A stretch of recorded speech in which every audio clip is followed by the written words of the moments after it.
buenos días con todos. Doy paso al doctor Stalin Bernal que inicie con el saludo. Muchas gracias. Buenos días. ¿Está la señora vicerrectora, la señora decana ya? Sí, doctor, están conectadas.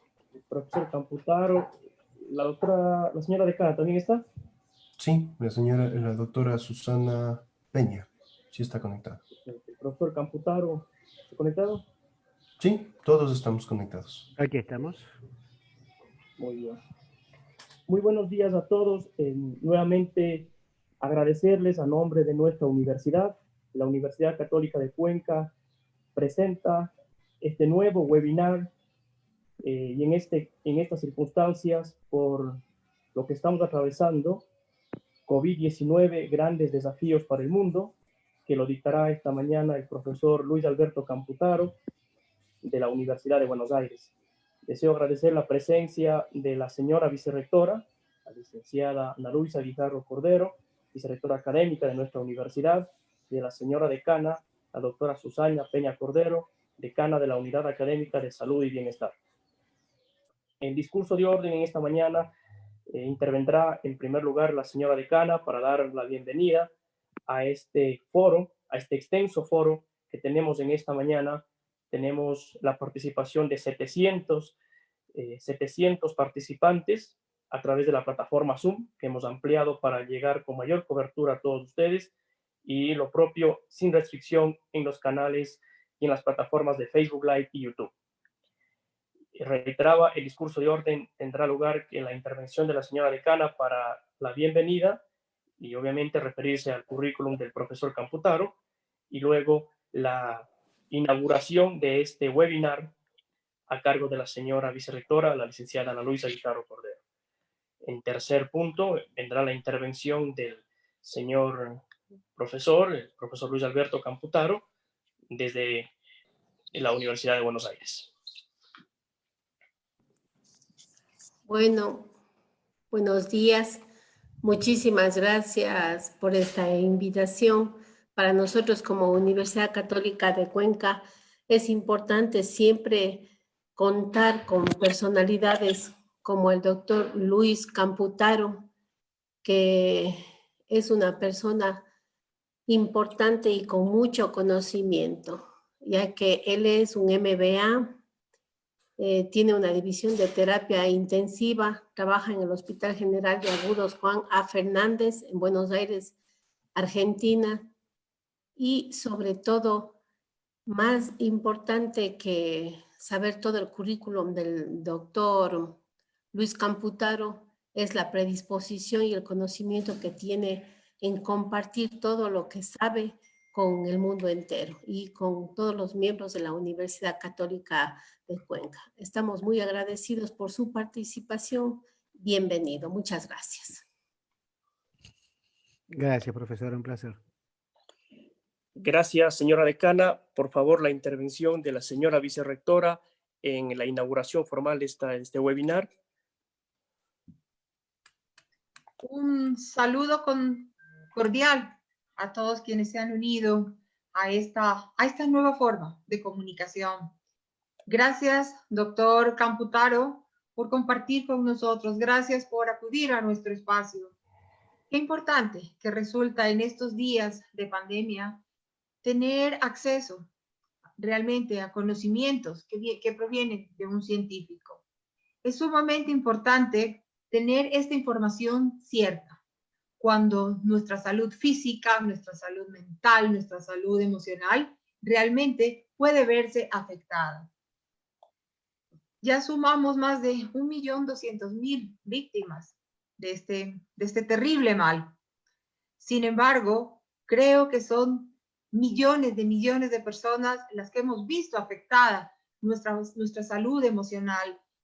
Creo que desde cada espacio alguien tiene un familiar, un amigo, un conocido, un compañero de trabajo que está viéndose afectado. Y es por eso que nuestro Centro de Educación Continua hace este esfuerzo de llevar información científica, información verdadera, información que nos permita desmitificar muchos temas y afrontarlos como deben ser. Nuestro invitado es un magnífico médico de reconocido prestigio y trayectoria que nos hablará de un tema fundamental para todos, este COVID-19 que representa un gran desafío para todos, para el mundo, para nuestra nación Ecuador, para nuestra Universidad Católica de Cuenca, y como tal, comprometidos con ese desarrollo de pensamiento crítico y científico de toda nuestra comunidad, tenemos hoy la gran suerte de contar con el doctor Luis Camputaro. Doctor, bienvenido y muchísimas gracias por compartir su tiempo, su espacio y particularmente su conocimiento científico con nosotros. Bienvenido. Gracias. Gracias, doctora. Gracias a todos, realmente es un placer, es un honor.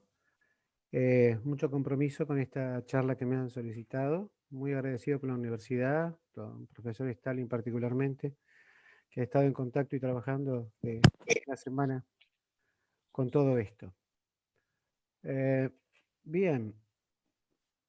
Lo que tenemos que hablar es COVID-19 y grandes desafíos para el mundo. Es un tema extenso, espero no aburrirlos y trataremos de tocar los tópicos más interesantes, creo, relevantes para nosotros. ¿Aló? ¿Perdón? Bien. Como mencionaba, vamos a tratar de abarcar los temas que me impresionan más relevantes para aclarar algunas mistificaciones, como bien dijo la profesora, y trabajar lo más coherentemente posible con esta pandemia que nos está involucrando a todos en todo el mundo, independientemente de su trabajo, su área de trabajo, su especialidad, lo que es en el área de salud. Este es el mapa de hoy del seguimiento que hacen del Johns Hopkins Hospital, más de 1.300.000 afectados, 184 países involucrados, 74.000 muertos, fallecidos, 28.000 recuperados, a Dios gracias. Y hay un tema que es interesante, que es cómo van tomando predominancia los países que consideramos más desarrollados desde el punto de vista médico, son los que más contagiados están teniendo, estando a la cabeza ahora, después de China, después de Italia, después de España, Estados Unidos con más de 360.000 afectados. Esto nos da ya un primer mensaje. Hay que estar muy preparado para hacer caso, para dar respuesta coherente a una pandemia de estas características. Allí les dejo el link para los que quieran seguir el mapeo que hace minuto a minuto el Johns Hopkins Hospital.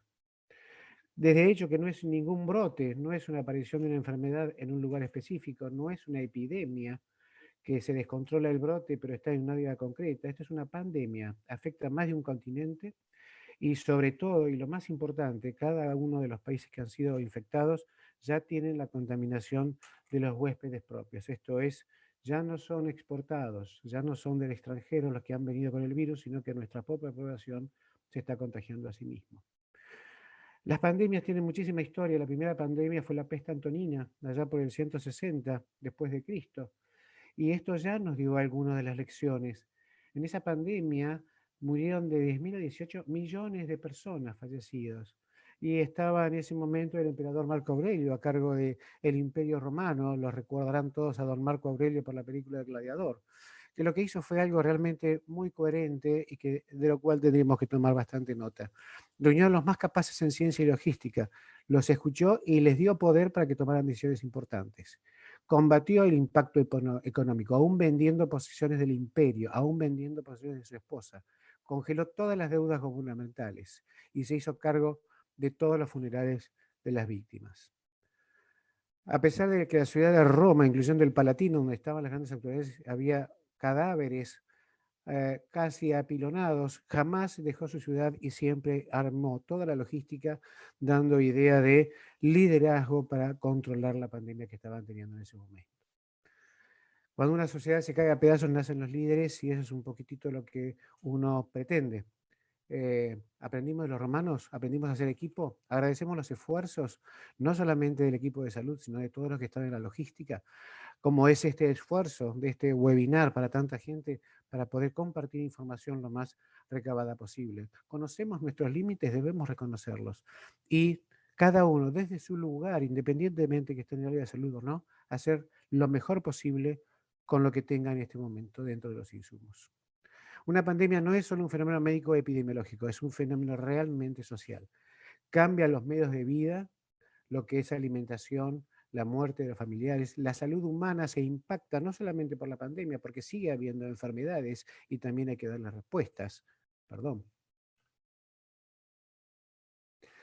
La gobernanza también cambia. Ajá, bien por internet. La gobernanza significa todos los que tienen que estar en su lugar de trabajo dando su mejor esfuerzo para que las cosas se continúen funcionando. Hay que tomar políticas de cuarentena, se interrumpen servicios públicos, hay deterioro de todos los sistemas de apoyo, aún de comunicación, como nos pasó hace un ratito conectándonos que tuvimos problemas de internet. Y todo lo que es el trastorno económico desde el punto de vista de la caída del comercio local. Hay factores determinantes de estos impactos a nivel social más allá de la epidemiología. ¿Qué característica tiene nuestra gente? ¿Qué característica tiene las personas? Que la edad de nuestro grupo etaria, cómo está avanzando previamente o no, las condiciones de vida de la población. Esto es, cuántas personas tenemos en estado de carencia y que la pandemia nos encuentra en un muy mal momento para poder paliarla. Y hay que dar rapidez y eficacia en las respuestas a todos estos eventos. El impacto económico de los sistemas financieros es porque no hay más clientes que quieran comprar, ya sea porque los perdimos, ya sea porque tienen miedo de estar trabajando. Entonces caen las ofertas de bienes y servicios y hay deterioro de todos los bienes y servicios. No conseguimos nadie que nos repare ningún sistema en este momento. Y también hay ausentismo laboral, porque tenemos que ponerlos en cuarentena, porque hemos perdido por el camino en la batalla contra esta pandemia, o porque algunos tienen miedo de su trabajo diario en contacto con este virus tan virulento. Siempre es muy problemático ver cuál es el impacto en cada sociedad, porque es imposible que uno pueda predecir cuánto va a impactar mi sociedad en la Argentina, la chilena, la ecuatoriana, la peruana, porque cada uno tiene su engrama particular. Y de los grandes desconocidos para poder abrir juicio de este impacto es cuánto es la magnitud de duración, y eso va a dar lugar a todas las medidas que uno tiene que tener de prevención. El impacto psicológico, cómo vamos a quedar después de esto, y los efectos sobre fuerza, sobre las ofertas y demandas y cómo va a quedar el mercado laboral luego de esta pandemia. La OPS, que es todo lo que les estoy mostrando, que gentilmente han cedido, lo que propone es reducir la exposición humana en su momento del H5N5, ahora del COVID, fortalecer los sistemas de alerta temprana. Hay que comunicar rápidamente a los infectados de su país y entre los países tener una idea general rápida y precisa de cuáles son los contaminados infectados y qué tasa de mortalidad está teniendo. Hay que dar respuestas rápidas, ya sea internacionales o a nivel nacional. Hay que desarrollar capacidades diferentes dentro de la pandemia. Por eso el título de que no es solamente un fenómeno epidemiológico médico, es un fenómeno social. Y hay que coordinar actividades científicas mundiales de investigación y desarrollo como esta que gentilmente estamos compartiendo a través de la Universidad Católica de Cuenca. Para prepararse desde el punto de vista de las organizaciones hay que proteger a todos sus trabajadores, sea la tarea que realiza, garantizar la continuidad de las operaciones y sobre todo retrasar la exposición al virus de las personas potencialmente afectadas. Ese es el trabajo más importante que uno debería tomar nota en una pandemia de estas características. Tuvimos 4 revoluciones en nuestra historia humanitaria: la mecanización, la electricidad, la informática y la era de la digitalización. Es muy probable que el mundo no sea el mismo luego de esta pandemia COVID-19 y tengamos que repensar muchas cosas, retomar otros temas, dar por caducos algunos y ponernos un poco más serios en los cuidados poblacionales. ¿Qué sabemos respecto al COVID? Es de muy alta contagiosidad. La contagiosidad se mide por el R0, que es una persona, cuántas personas puede infectar. Este R0 es muy alto en el coronavirus. El sarampión, la varicela, también son muy altos, pero son fácilmente controlados con la vacuna, Dios gracias, así igual que la viruela, pero el coronavirus es de 1.4 a 3.9, o sea que un infectado puede infectar hasta 4 personas simplemente con el deambular diario. Tenemos el caso del paciente 37 en Wuhan, que no hizo ni más, en Corea, que no hizo ni más ni menos que llegar de su hermoso viaje de vacaciones, ir a su rito religioso, luego ir a un par de fiestas y el progreso del contagio a nivel de Corea fue impresionante. Entonces, las primeras medidas son las no farmacológicas, cuarentena y monitoreo de contactos cercanos, aumentar el distanciamiento social, fortalecer el control de las infecciones y la higiene personal, limitar diseminación, tanto por viajes domésticos o internacionales, y ese es un punto que muchos países han perdido el reflejo, como creo ahora está viviendo Estados Unidos. El contagio internacional fue subestimado, como le pasó a Italia, como le pasó a España, y ahora tenemos un sistema de salud que está francamente sobrecargado de trabajo. Entonces, búsqueda de aislamiento de las personas infectadas es el primer punto que debería de tomar sin mucho costo, más allá del económico y social, pero desde el punto de vista médico y de vidas humanas es bastante alto lo que tenemos que pagar cuando no tomamos nota de esto. ¿Por qué? Porque ya estamos a esta altura bastante desde la epidemiología acostumbrados a que sin intervención usted tiene un pico o un brote de enfermedad que es altísimo, descontrolado, pero usted debería de tener una intervención para que ese pico sea controlable, disminuir la carga de enfermedad, de tal caso de disminuir los casos que impacten a la salud. Y en este virus en particular es muy interesante por el comportamiento fisiopatológico que rápidamente lo iremos repasando. Las medidas deben aplanar la curva del pico del brote y las medidas son realmente sencillas en este caso. Lavarse las manos, la distancia social, evitar los saludos, compartir los utensilios. En nuestro país, cada uno de los países tiene su nota de color. En nuestro país es el gran problema de nuestro famoso mate, una infusión que compartimos, que bueno, desde hace un mes y medio cada uno tiene su propio mate, aún dentro de su propia familia, por ejemplo. Nunca hay que olvidar el lavado de manos y enseñarlo a los niños. Hay varios videos en internet de artistas, cantantes, que nos están enseñando nuevamente cómo se lava las manos, que no es ni más ni menos como enseñaron nuestras madres, pero es un punto de fómite muy interesante y a tener en cuenta. Cada vez que haga una salida de su casa por necesidad, cada vez que regrese de hacer esa salida, hay que lavarse las manos en forma permanente. El otro punto que es de temor y que ha despertado algunas cosas que son no demasiado claras. ¿Qué pasa? Esto es un virus que se contagia por el flush, por la tos, entra por vía respiratoria. La respuesta es decididamente no. Entra a través del contacto. Por eso el lavado de manos y evitar tocarse cara, boca, rascarse los ojos o las orejas una vez que usted ha llegado de su día de compras antes de lavarse las manos. Primero se lava las manos y después hace esto porque usted se va a contagiar por contacto. El gran punto es que el infectado, las microgotas de más de 0,1 milímetros pueden llegar hasta 6 metros y de allí uno de los puntos que se plantea siempre, ¿hay que usar mascarillas o no hay que usar mascarillas? La mascarilla ha mostrado cierto grado de efectividad, sobre todo para los pacientes infectados, y ya vamos a ver algunos números al respecto. Esos flujos, esas gotitas pueden quedar diseminadas en todo lo que todo lo que está alrededor nuestro, de 2 a 8 horas en el aluminio hasta 5 días en el plástico, pero tomen nota que aún en los guantes de cirugía puede estar 8 horas, 2 días en el acero, 4 días en la madera, en su ventana 4 días, o en el papel de la carta que recibió hoy, hasta 4 a 5 días. Usted toca eso, no se lava las manos, se restrega sus ojos y rápidamente va a ser uno más en la casuística del COVID-19. El uso de las máscaras ha frenado la diseminación, no porque usted evite contagiarse, sino porque usted, que puede ser una persona muy joven y sana, está sufriendo algo que impresiona un resfrío común, y es el COVID-19. Usted con la máscara va a ser menos transmisor, como ya lo han mostrado en Corea, Japón, Singapur y Hong Kong.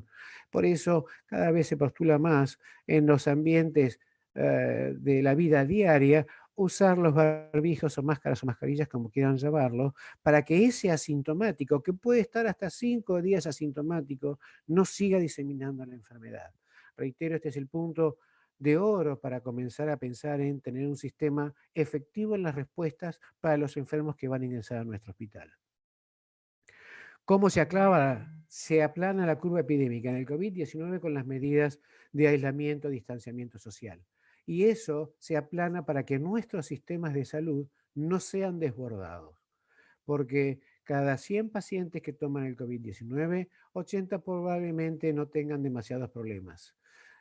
Aproximadamente 15 van a necesitar internación y el 5% va a requerir de terapia intensiva y el 50% al 60% de los ingresados al cuidado intensivo van a fallecer. Y ese es un número muy grande según la cantidad de población que usted tenga en su ciudad. Entonces el punto de frenar la curva epidémica es que nuestro sistema de salud no colapse cuando comiencen a llegar los enfermos. ¿Y cómo vamos con el sistema de salud? Según la OMS, necesitamos más o menos 23 médicos, enfermeras y parteras cada 10.000 habitantes. Esto es para brindar un servicio esencial de salud a la población. Esta es la tabla que pueden sacar de la OMS, muy sencillo, pero ahí se los puse más resumido. Estos son los números de médicos y de enfermeras que tenemos en América en general. Esta es la suma completa de las Américas, parece que sobrarían enfermeras, aunque siempre nos faltan, y los números de médicos están más o menos en el límite, si no estamos hablando de especialidades en particular. Hay algunos como en Centroamérica que tienen bastante más problemas desde el punto de vista de dar respuesta sanitaria adecuada, sobre todo ante una pandemia. Desde el punto de vista de la OMS, también 8 a 10 camas cada 100.000 habitantes y 7.7 de ellas deberían ser de cuidados intensivos. ¿Cómo andamos respecto a las camas? Esta proporción de camas va a depender de su sistema de salud, porque usted puede tener 2 camas cada 1.000 y pueden ser suficientes si su sistema de salud es robusto y tiene triage adecuadas. Y usted puede tener 2 camas cada 1.000 y pueden ser absolutamente inadecuadas. O puede tener 100 camas cada 1.000, pero si su sistema de triage previo y no aplanó la curva lo suficiente, van a ser inadecuadas. Pero son números interesantes cuando uno comienza a pensar y planificar cómo poder hacer frente a una pandemia de estas características. El promedio mundial de camas cada 100.000 habitantes de cada 1.000 habitantes es 6.95 y en América es 2.9. Desde América del Norte hasta nuestro país, con un rango de 0.6 a 5.2. O sea que tenemos un problema de camas interesantes en lo que es el desarrollo habitual de la salud pública en cada uno de nuestros países, y ante una pandemia seguramente esto va a estar sobresaturado. Los sistemas de salud no son iguales en todos los países, por eso las experiencias está bueno compartirlas, pero es sumamente difícil imitarlas, porque cada uno tiene su sistema. En nuestro país tenemos un sistema que es el público a cargo del Estado, atención privada que son seguros privados u obras sociales, y cada uno tiene su sistema de salud y siempre, cada uno de nuestros países tiene un grupo poblacional francamente desprotegido desde el punto de vista de la capacidad de llegar a la atención primaria de la salud. Esto es, vamos a tener que tomar una estrategia en común por país, aprendiendo de los errores que eventualmente han tenido nuestros países hermanos. Por tanto, si ustedes sacan la cuenta de lo que hemos visto, no hay sistema de salud en el mundo que pueda controlar una pandemia al 100%. Estados Unidos está pagando sus costos ahora. Por lo tanto, ante una pandemia hay que hacer una buena logística en base a los recursos que usted cuenta, a hoy, no cuánto vamos a comprar mañana. ¿Qué tengo hoy para dar una respuesta? Para dar una respuesta a la necesidad poblacional, hoy. Una respuesta a la necesidad poblacional, esto es, respuesta a lugares específicos donde deben ser internados estos pacientes o donde debe hacer el triage estos pacientes que están afectados por la pandemia. Como dijimos hoy los números, 80% se va a infectar sin enterarse, 15% va a necesitar algún tratamiento, 5% necesita terapia intensiva, pero 5% de 1.000.000 son 50.000 pacientes internados en cuidado intensivo. Usted necesita 50.000 camas y 50.000 respiradores para esos pacientes. Y de esos 50.000, al menos la mitad van a fallecer. No hay sistema sanitario que termine tolerando esto. Tenemos estas imágenes que están repartidas por todos los chats de médicos que todos compartimos, donde realmente allí no solamente tiene riesgo esa población que está desprotegida, sino los que están atendiendo a esa población. Y vamos a perder más médicos y más enfermeros en este intento de paliar la pandemia. Tanto es así que ya estamos hablando de cuándo debemos, hasta dónde deben llegar los esfuerzos terapéuticos según las características de cada paciente, y tener en cuenta si nuestro paciente es realmente rescatable. Porque si no pudimos aplanar la curva, el pico de la curva de la pandemia, es poco probable que podamos hacer una atención adecuada en cuidado intensivo. Nuestros hermanos, lamentablemente, de España tuvieron que recurrir a los aspectos más profundos de la bioética para tomar en cuenta la decisión de no instrumentar nuevas terapéuticas en los pacientes con fallos orgánicos múltiples en respirador artificial imposibles de ser oxigenado, porque afuera de terapia intensiva tenemos otros pacientes que requieren esa misma cama. Lo ideal es no llegar a esto, no llegar a la necesidad de hacer el triage del paciente, a ver a quién le toca respirador artificial y a quién no. Es una tarea muy sobrecogedora para todo el personal de salud. Esto es algo de lo que hicimos en la ciudad de Buenos Aires. Allí ven haciendo compras con 2 metros de distancia entre cada uno, no más de 2 entrando a los supermercados. Muchos deliveries, se autorizaron los deliveries, con los deliveries autorizados, así están la gente esperando los pedidos correspondientes. Eso es un día de banco habitual, hasta que hace una semana y media se cerraron también los bancos, como medida extrema para frenar la propagación. Y esto es una calle cerca de mi domicilio, en el barrio de Almagro, una de las calles más importantes. Al mediodía, la avenida Rivadavia, que tiene aproximadamente 14 kilómetros de extensión y como ven es de 5 carriles, vacía al mediodía de un día de semana. Esto es lo ideal para controlar un brote. Gente en las autopistas controlando la temperatura para ver quién va a ingresar al Capital Federal. Pero como siempre tenemos alguna anécdota. Esa señora que ven allí de pie, estábamos haciendo un café de La Paz, como decimos con mis residentes, en la esquina de nuestro hospital, y esa señora de pie estaba comentando con la señora sentada que gentilmente había llegado hacía 48 horas de un paseo por Alemania y Francia y que estaba en cuarentena, pero como estaba aburrida salió a tomar aire. Esto es de las peores cosas desde el punto de vista ciudadano que uno puede llegar a hacer, porque realmente, y discúlpenme, no hay peor virus a veces que la estupidez humana.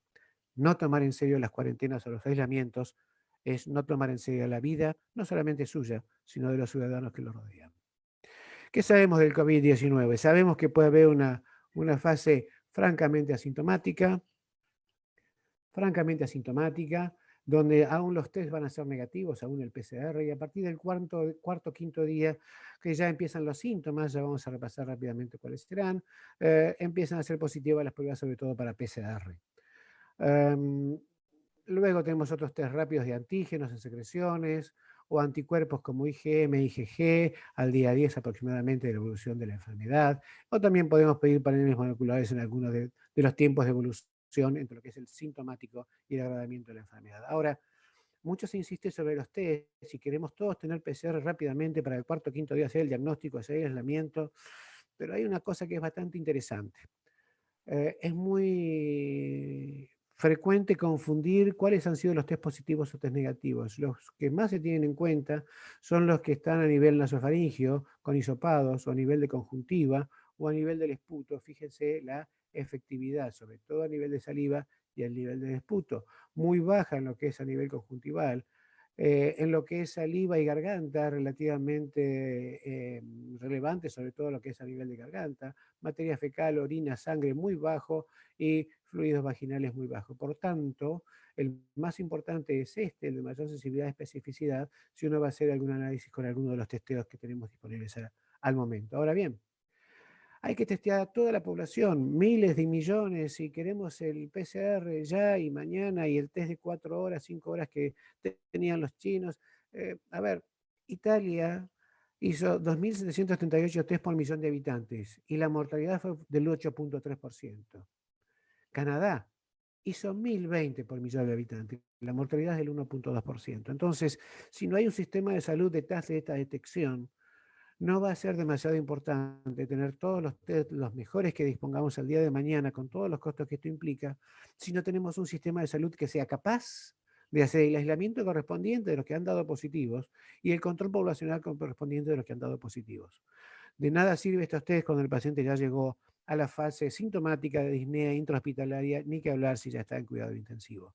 Esta es la parte que a veces da un poquito de ruido. Queremos más test. Si tienen más tests, para no saber qué hacer con esa población, no les va a cambiar demasiado la historia como le pasó a Italia. Y reitero, no hay nada mejor que aprender de nuestros hermanos, aunque sea lastimosamente. ¿Qué pasa cuando el paciente ingresa al hospital con algún síntoma?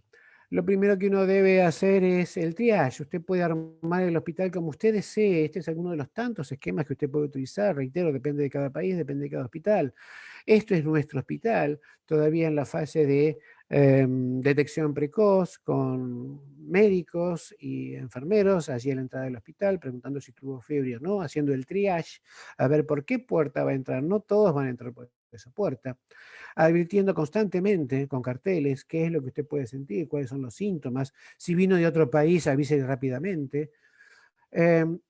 También hay que entrenar a la gente, porque en esto tiene que participar todo el personal de salud, cuáles son los síntomas más frecuentes: fiebre, tos, dificultad para respirar, muy poca flema, y si hay es amarilla o verdosa, mucha debilidad, como si fuese una fulminante gripe, y si hacen placa de tórax ya con algún infiltrado. Fíjense las diferencias con respecto a la gripe o al resfriado común, porque si no se hace un buen triage, también va a sobrecargar el sistema de salud.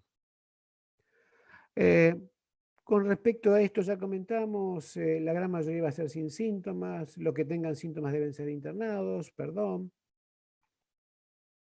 tienen que ser internados, y los que llegan a cuidado intensivo, al menos la mitad, lamentablemente van a fallecer por falla multiorgánica y por distrés respiratorio severo y agudo, esto es, con hipoxemia. Ahora bien, de todas las fases que hemos repasado, más o menos 7 días cada uno, la primera fase que puede pasar asintomática, en la segunda fase son las fases pulmonares, que son las fases importantes, que pueden ser simplemente con disnea, que puede pasar en sala general, o puede ser con insuficiencia respiratoria que irá a cuidado intensivo. Pero después de la fase viral, por la forma de replicación viral, podemos tener desde el punto de vista orgánico una respuesta inflamatoria que se ha llamado tormenta de citoquinas o tormenta inflamatoria, en el cual es una hiperrespuesta de inflamación que no solamente afecta ya el pulmón, que está con los infiltrados por el virus, sino que hace impacto orgánico a nivel de hígado, a nivel de riñón, a nivel de corazón, y el paciente entra en falla orgánica múltiple con muchísimo riesgo de vida. Esto es más o menos 7 días cada fase, y esta es la fase que debería ser la fase hospitalaria, y esta es la fase que debería ser de tamizaje o cribado. Y el tamizaje también tiene que ver con las edades de los pacientes. Esto es los casos de fatalidad, de muertos que tuvieron con respecto a la edad en la experiencia china. Ustedes fíjense que a partir de los 50, 60 años empieza a duplicar la mortalidad por cada década de vida, y estos son los pacientes de mayor riesgo y son los pacientes que uno debería tomar nota cuando hace el triage de cuál es la mejor medida y dónde deberían ser internados estos pacientes para el control posterior.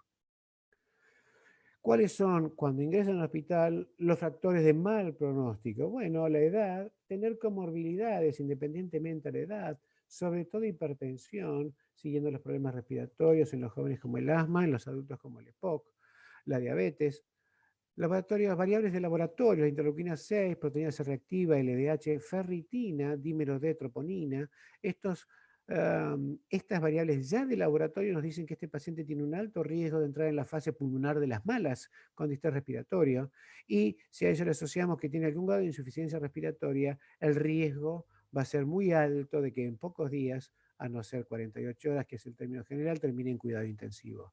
Si hay una placa con compromiso bilateral o una progresión rápida, estos son los pacientes de mayor riesgo para evolucionar hacia falla multiorgánica, necesitar admisión en terapia intensiva y requerir respirador artificial. Uno puede hacer el triage con el paciente, qué edad tiene el paciente, cuánto hace que tiene fiebre, cuáles son los mayores síntomas que han tenido y cómo ha evolucionado, si el paciente se ha decidido internar en sala general, cuáles son las variables biomarcadoras para ver la gravedad y tener en cuenta que ese paciente puede ser un potencial cliente, llamémoslo así, de cuidado intensivo. Esta es la fase pulmonar, muy conocida, esa es otra forma de verlo. Hay distintos fenotipos del mismo coronavirus que pueden afectar más o menos al pulmón, de allí las diferencias, pero esto es lo que más hemos charlado, pero cuidado, hay formas exantemáticas, que ya han sido comunicadas, como esta, que por suerte son leves.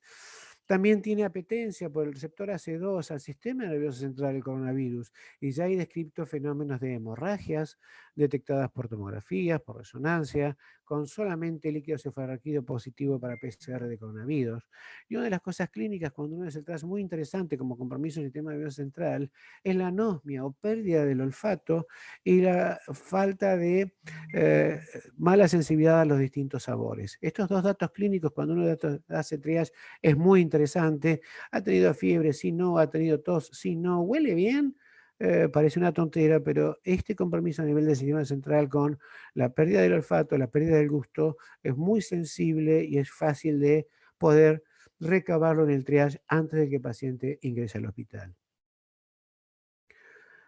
Lo que también hay que armar, y esto es la respuesta un poquito a lo que esto impacta más allá del sistema de salud, hay que armar un hospital. Usted tiene que armar un sistema de recorrido para que los pacientes menos comprometidos entren por un lado, los no respiratorios, por ejemplo, que pueden ser con fiebre y nada más, algo de tos, perdón, caramba.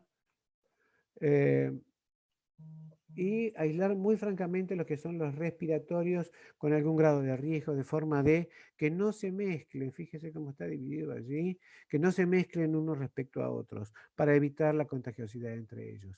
Hay que diseñar un hospital dentro de su propio hospital, y eso depende de cada hospital, qué arquitectura tiene, cuánto de antiguo es, cuántas ventanas hay, cuánto aislamiento puede tener.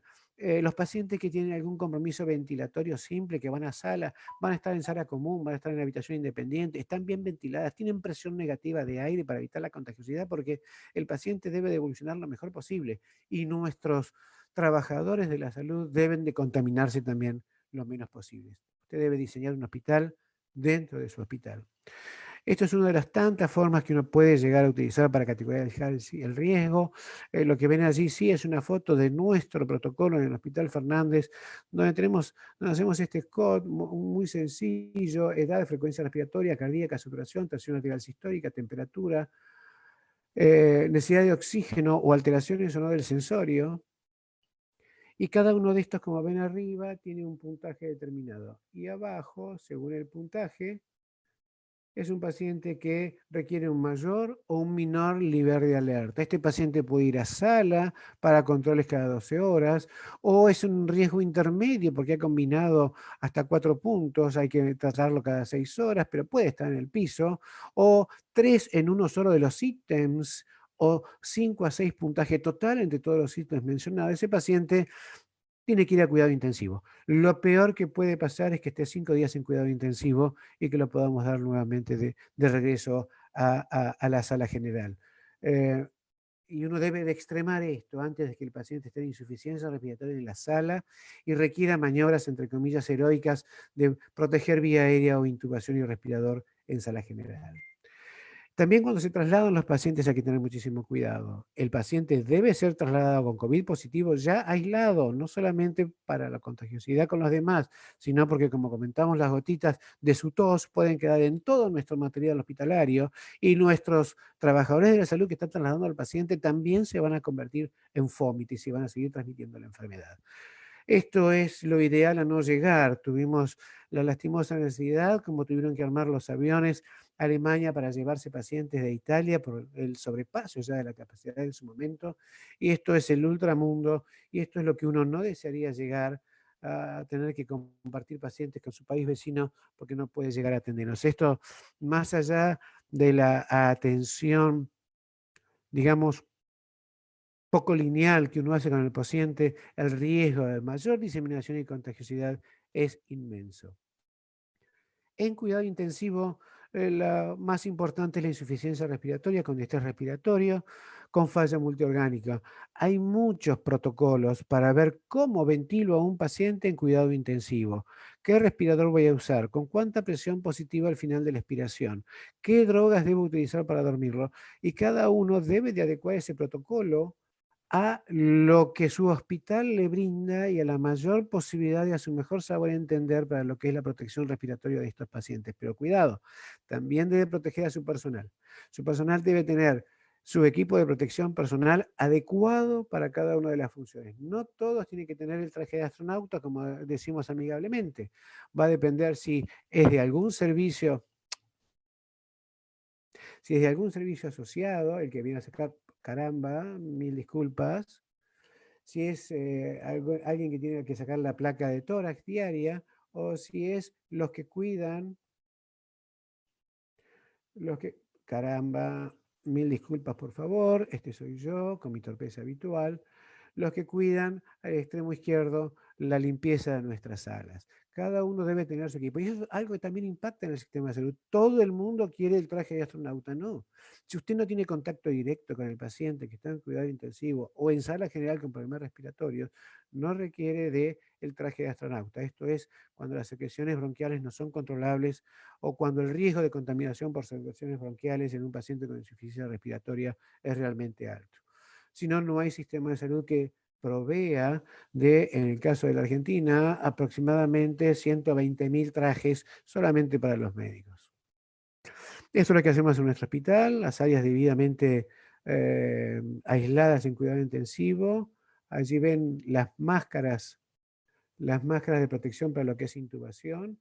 Nuestro personal de limpieza que no entra a la parte de cuidado intensiva, está en los pasillos y recoge todo lo que es lo utilizado, lo que ya se descarta.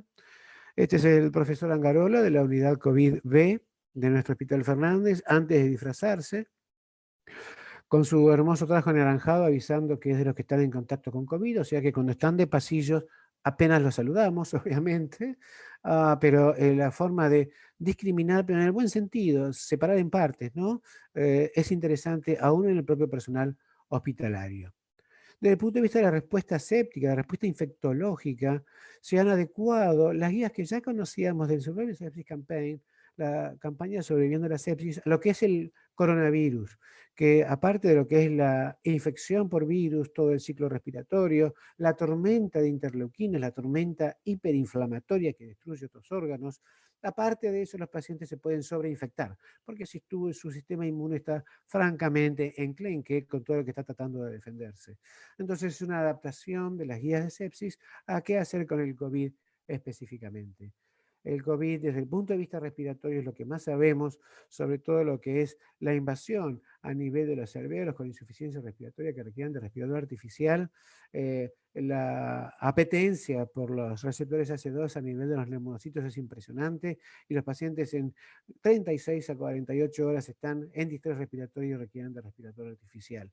Este es uno de los primeros puntos. Y como charlábamos hoy, usted debe de intubar al paciente, debe hacerle presión positiva inspiratoria, pero en estos pacientes con algo significativo, para los que hemos trabajado con distrés respiratorio adulto, la posición de prono, esto es ponerlos boca abajo, es una de las primeras maniobras que uno hace con el paciente en respirador artificial.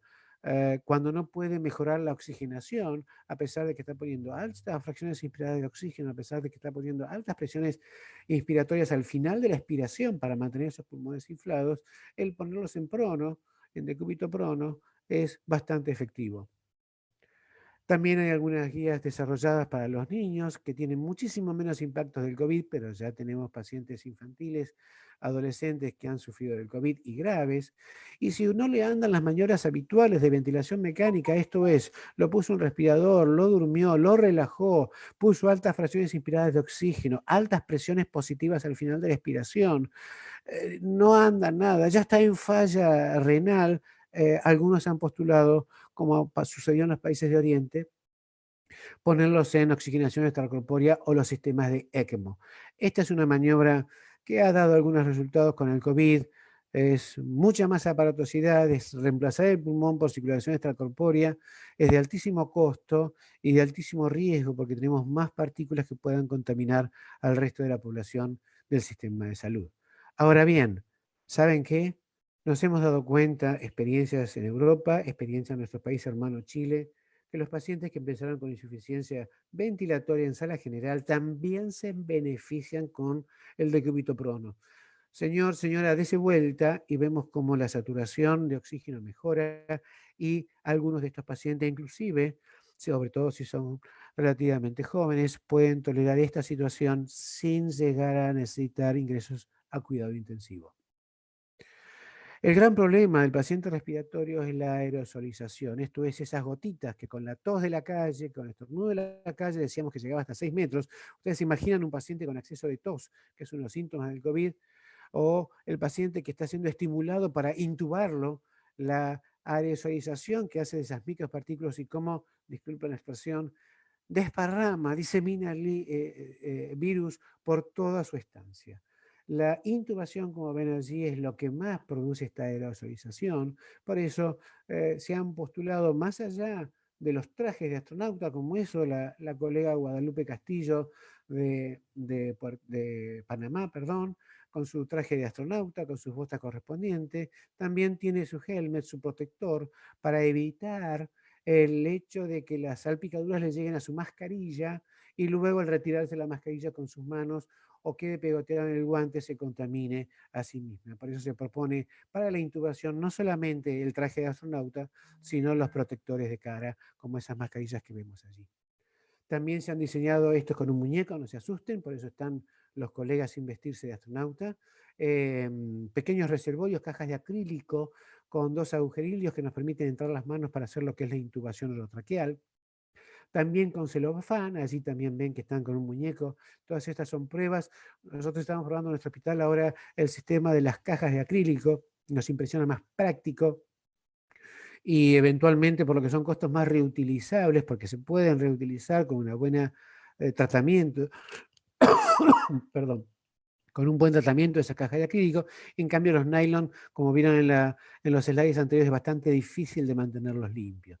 Pero todo lo que sea aislar la vía respiratoria cuando uno va a intubar al paciente ante la necesidad imperiosa de intubarlo, ya en cuidado intensivo, no intubar en cualquier lado, en cuidado intensivo, todo esto requiere que todo el personal se entrene. Como ven allí, gente de enfermería en el Hospital del Servicio Social de El Salvador, entrenándose con un actor de todas las maniobras que deben hacer para preparar a un paciente para hacer prono. Y también hay que entrenar a los residentes, este es en nuestro hospital, los residentes mayores, allí ven gente de naranja y gente de azul, esto es COVID contacto, COVID no contacto, entrenarse en lo que es secuencias de intubaciones rápidas, secuencias de conexión a respirador rápida, todas las categorías que ya los colegas que han hecho esto o cuidados intensivos, qué tal es el malfati, qué tal es el riesgo de intubación problemática, etcétera. Por eso hacemos estos repasos con los residentes y médicos nobles a fin de que estén todos afianzados al 100% en lo que es la maniobra. No se debe improvisar. Esto es como un paro cardiorrespiratorio. Todo está protocolizado y hay que hacerlo en tiempo y forma. Como ven allí, esto es el latinismo. Ustedes dirán, orgullo para mí, y ustedes dirán, uy, qué bueno, cómo se entrenan, pero no respetan la distancia social. Esto les tomé la foto para retarlos y luego les dije, sepárense porque ya no están respetando la distancia social. Conclusión para lo que es intubación orotraqueal en el COVID, colocación de filtros, uso de videolaringoscopio sería lo ideal, no, vamos a tener que hacer intubación con la laringoscopía directa, como hacemos habitualmente con el laringoscopio. Evitar los ambú, bolsa, máscara, no existe en un paciente con COVID. Aerosoliza demasiado y es imposible mantener contener la propagación de lo que usted está haciendo. Siempre a presión positiva, después de inflar el balón de la intubación orotraqueal, no infle ese pulmón hasta no haber inflado el balón orotraqueal, y cuando usted intube siempre con secuencia de intubación rápida, esto es con relajación neuromuscular. Debe evitar todo reflejo laríngeo de tos mientras se está haciendo el procedimiento de intubación. Si no, no hay mascarilla, no hay traje de astronauta, ni caja hermética de acrílico, ni nylon que lo proteja de que usted sea nuestro futuro paciente. Esto no es lo ideal, pero en el caso de necesidades hasta se han propuesto estrategias de usar un respirador para ventilar múltiples pacientes. Muy en duda, esto es muy engorroso. Se han descrito, hay webinars, inclusive hay videos al respecto de cómo armar estos respiradores, pero no es lo mismo respirar en un pulmón de un señor de 48 años que de un pulmón de 58 años que esté eventualmente en la cama vecina, y las distancias sociales se perdieron y el riesgo para los pacientes y para el personal de salud es enorme. Pero bueno, sépanlo, están estas alternativas que serían de extremo. Conclusión, ventile a su paciente con el algoritmo que usted habitualmente ha hecho para el distrés respiratorio del adulto. Salvedad, piense en prono más precozmente. Si tiene ECMO, tenga cuidado, no anduvo muy bien, algunos pacientes sobrevivieron, pero el riesgo de contaminación es inmensamente mayor. Todo esto es lo que sucede como respuesta orgánica, como respuesta a nivel pulmonar. Pero en una situación de desastre, lo primero que uno debe hacer, como es esta pandemia, es no generar nuevas víctimas. Más de 5.000 médicos y enfermeras se han contagiado de coronavirus en Italia. O sea que más allá de los enfermos no tenemos quien los atienda. Estos son los médicos fallecidos en Italia por la exposición desprolija ante pacientes con coronavirus. Estos son nuestros colegas lamentablemente fallecidos en Guayas, Ecuador. Y recién empezamos la historieta por no controlar lo que es el nivel de contagio. En una pandemia, esto es de hace unos días, estos son antiguos residentes de nuestro Hospital Fernández, algunos de ellos todavía están activos trabajando como nosotros, como médicos de planta. Es una foto vieja ex profeso, porque en el primer coronavirus con inminente necesidad de intubación, casi preparo, uno de estos colegas entró a la habitación sin protección, siendo que es uno de los más formados en nuestros servicios, jefe de residentes, están en el comité de terapia que nos actualiza las normas de actuación en terapia intensiva, pero este señor, que le pongo un corazón, porque lo hizo de corazón, entró sin protección a la habitación del paciente para cuidar de si se estaba haciendo todas las maniobras bien y si podía ayudar en la intubación muy dificultosa de nuestro primer paciente COVID, que lamentablemente falleció en cuidado intensivo. Le pongo el corazón porque ha actuado como corazón, es una foto vieja, es profeso, no voy a decir su nombre, pero bueno, ahí lo tenemos en cuarentena ahora. A Dios gracias, parece que sin ningún mayor inconveniente. Pero podemos ver cosas como esta. Puerto Rico ya ha perdido a una de sus compañeras de trabajo, licenciada de enfermería, por la exposición del COVID. O este audio del 5 de abril de un colega entrañable que estuvimos allí en la Universidad de Cuenca el año pasado con algunos, justamente hablando sobre desastres. Fíjese usted qué locura, ¿no? En el cual recibe este mensaje de su compañero, 38 años, COVID positivo, y que se siente que se va empeorando y por favor no me dejes morir, tengo una hija, y le corta el teléfono. Que nadie le pase esto, nos comentaba en el chat. En Ecuador, el viceministro de Salud informó que tenía ya más de 1.600 miembros del personal de salud, entre médicos, enfermeros y trabajadores de hospitales contagiados. Más de 1.600. O sea, no hay que aumentar las víctimas. No hay que aumentar las víctimas. En una pandemia no existe la emergencia. Hoy a la mañana charlábamos con otros de los médicos de planta. Le pidieron desde el punto de vista de cuidado intensivo si podía armar un equipo de respuesta rápida para los pacientes que estén en sala, eventualmente tengan una rápida respuesta e intubación en sala general. Le dijimos, ustedes están totalmente desenfocados de lo que está pasando. Intubar en sala un paciente COVID positivo no existe. En una pandemia no hay emergencias. Recuerden, no aumentar el número de víctimas. Tampoco aumentar el número de víctimas que están trabajando, cuidándose en el hospital. Acuérdese de su arriba a casa, no toque nada, quítese los zapatos, desinfecte, si salió a pasear el perro, las patitas de su perro, toda la ropa, dúchese, alcohol a todos los instrumentos, el celular, que es un vicio que a cada uno le pasa mensajitos, demás, lavarse las manos, etcétera, etcétera. Y si convive con alguien, cuidado, trate de segregar en su propio domicilio, no compartir camas, no compartir cubiertos, no aumentemos el número de víctimas. Esta es la mejor profilaxis que podemos hacer. Si somos útiles del sistema de salud, continuemos siéndolo. No nos contagiemos, no nos contaminemos nosotros. ¿Qué hay desde el punto de vista de los tratamientos? Bueno, se han postulado en la fase viral, recuerdan los primeros 7 días, los antivirales. Y en la segunda fase, la 2A de pulmón o la 2B de pulmón más comprometido o la explosión inflamatoria, usar drogas antiinflamatorias. ¿Por qué? Porque el ciclo de virus con su famosa coronita que ingresa al citosol vía los AC2 y que desparrama su carga virulenta de ARN, bueno, todo ese ciclo, como pueden ver a la izquierda de la proyección, el lopinavir, rituximab, remdesivir, son todos antivirales que podrían actuar a este nivel. Y la cloroquina en lo que es el nuevo virus reproducido que salga de la célula, como también lo puede actuar allí el ribavirin o el interferón. También se pueden combinar estas drogas. Esto es una hipótesis muy buena, hay muchos protocolos al respecto, pero uno dice cuánto es la efectividad, porque son tratamientos absolutamente caros. Ya conocimos los antirretrovirales de nuestros pacientes con VIH. ¿Cuánto de esto puede llegar realmente a ser efectivo?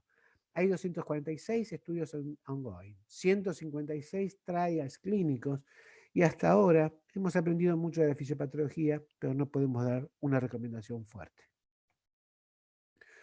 Hay muchos algoritmos como dar vitamina C en la primera fase, buena alimentación, cloroquina más acetioprina, al comienzo de la fase 2A, eventualmente escalar antiinflamatorios, anticoagular si el dímero D empezó a hacer algún tipo de aumento que nos puede hablar de algún síndrome procoagulante asociado a la hiperinflamación, considerar plasma de convalecientes, esteroides a altas dosis antes de la fase 2B, pero después de la viremia, porque si lo hace en la viremia va a tener mucha más replicación viral. Pero si la tormenta inflamatoria ya explotó, no lo va a poder parar con los antiinflamatorios como corticoides. De todo esto es del viernes de la semana pasada, OPS-OMS, no hay ningún tratamiento estándar, condicional de inmunoglobulina, buena práctica, no hay evidencia para recomendar plasma de convalescencia. Punto de buena práctica, no hay evidencia para el uso de agentes antivirales. Punto de buena práctica, el último abajo, no hay evidencia para la administración de interferones recombinantes para lo que es la actividad antiviral. Punto de buena práctica, no hay evidencia de calidad para la cloroquina o sobre todo hidroxicloroquina, que es la que más se está proponiendo. En Francia han largado este protocolo con Raúl, muy buenos resultados, aparentemente pocos pacientes todavía. Y punto de buena práctica, no hay evidencia para usar, para recomendaciones como el tocilizumab para lo que es la respuesta inflamatoria desbocada. Al momento, no hay evidencia suficiente de un tratamiento efectivo para el COVID-19. Cada lugar, como pasa en nuestro hospital, charlará, discutirá, debatirá con sus infectólogos, con todo el equipo de salud y tomaremos algún ritmo de tratamiento lo más adecuado posible según las posibilidades. Por otro lado, hay 8 protocolos de vacunas en marcha, ninguno ha dado resultado positivo hasta el momento, obviamente habrá que esperar, y creemos que esa es la mejor vacuna del momento para lo que es esta pandemia que nos está invadiendo. La verdadera sabiduría está en reconocer la propia ignorancia. Somos ignorantes en esto. Vayamos aprendiendo de las lecciones pasadas. Aprendamos ya desde los romanos. Esto es una pandemia, ni una epidemia, es una pandemia. Esto es serio y esto va a tener impacto social. Nuestro mundo no va a ser lo mismo probablemente después de esto. Cuidado con la desinformación. Desinformar puede lastimar. Vayamos sobre lo concreto con datos concretos. Esto es lo que he tamizado para ustedes en esta humilde exposición para ir sobre lo concreto y creo que hemos sido suficientemente enfáticos. Hay que prevenir la contagiosidad, ese es el primer punto. En el hospital discutiremos nuestros mejores protocolos, nuestro mejor saber y entender. Epsina, que lo conocemos en Occidente como Avicina, uno de los primeros médicos de la medicina moderna, allá por el 1000. La imaginación es la mitad de la enfermedad, la tranquilidad es la mitad del remedio y la paciencia es el comienzo de la cura. Este es un dibujo de mi hijo menor, el artista, cuando empezó esto dijo, viejo, perdón, una expresión argentina, esto es como en el siglo V, aléjense de los enfermos. Esto es el último dibujo que me envió. Esto le está pasando a la humanidad, así que no se controla, padre. Quédense en casa, salva vidas. Y esto es lo que he querido ofrecer a ustedes en estos grandes desafíos para el nuevo mundo. Nos espera una Semana Santa muy rara, como ven allí esta ilustración de la última cena, fumigando la última cena. Esperemos poder festejarlo todos en familia. Cuídense, que deseo verlos nuevamente en otro de estos Gatos Encuentras y gracias por vuestra atención. Quedo dispuesto a todas las consultas que haya. Gracias. Agradecemos la... Hola. Sí, aquí estamos. Sí, agradecemos la participación del profesor Luis Camputaro y obviamente a todo el foro que está conectado en este momento en la plataforma Zoom y en Facebook Live. La señora decana está en los paneles, la doctora Susana Peña, y lo propio la doctora Paola Alta, muy querida amiga en común, profesor Camputaro. Así que cedemos la palabra, por favor, en ese orden. Si hay alguna consulta, en su defecto lo propio, la señora decana estará en los paneles con el profesor, receptando las consultas para el foro que a esta hora nos sigue en vivo. Sí, muchas gracias. Hay varias preguntas que están haciendo al doctor Luis Camputano. Una de esas dice, las personas asintomáticas que tienen el virus pudieran tenerlo de por vida y ser posibles transmisores de por vida, teniendo en cuenta que lo mismo pasa con el VIH portadores donde no se les desarrolla, pero sí puede contagiar. A ver, portadores sanos en la fase de viremia, en la primera fase del COVID-19, la respuesta es sí. Y la contagiosidad puede llegar hasta el día 21.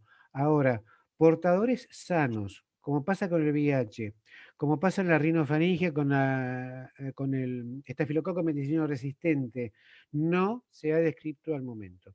Esto fue una de las cosas que salieron de la experiencia que hicieron lamentablemente primero en China, el riesgo de un segundo brote porque aparentemente hay hisopados positivos para coronavirus 19. esto es una de las cosas que nos dirá un poquito la historia. Al momento la respuesta es, no se ha demostrado que haya la posibilidad de que queden portadores sanos de por vida y que sigan desparramando su vida. Ahora bien, punto aparte. Supongamos que los chinos nos dicen, sí, ¿sabe qué? Tenemos todavía en rinofaringe COVID-19 positivo y hace 2 años que lo estamos siguiendo, veremos la historia, pero ¿sabe qué? Como esto es una pandemia, ya vamos a tener todos anticuerpos y va a ser como el de la gripe. Dios mediante. La doctora Paola Alta, ¿le podemos dar la palabra, por favor?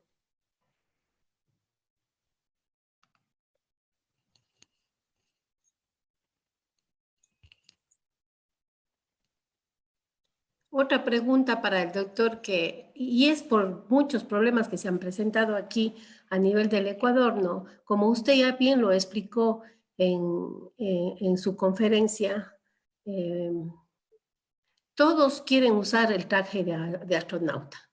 Entonces, eso es un problema que se ha presentado a nivel de todos los centros hospitalarios, en los cuales, sobre todo, los compañeros internos han sentido la falta de protección por parte de los estamentos de salud hacia ellos, porque todos quieren estar vestidos de astronauta. La pregunta que le hace uno de los compañeros asistentes es, ¿la sala de emergencia requiere de uso de traje blanco?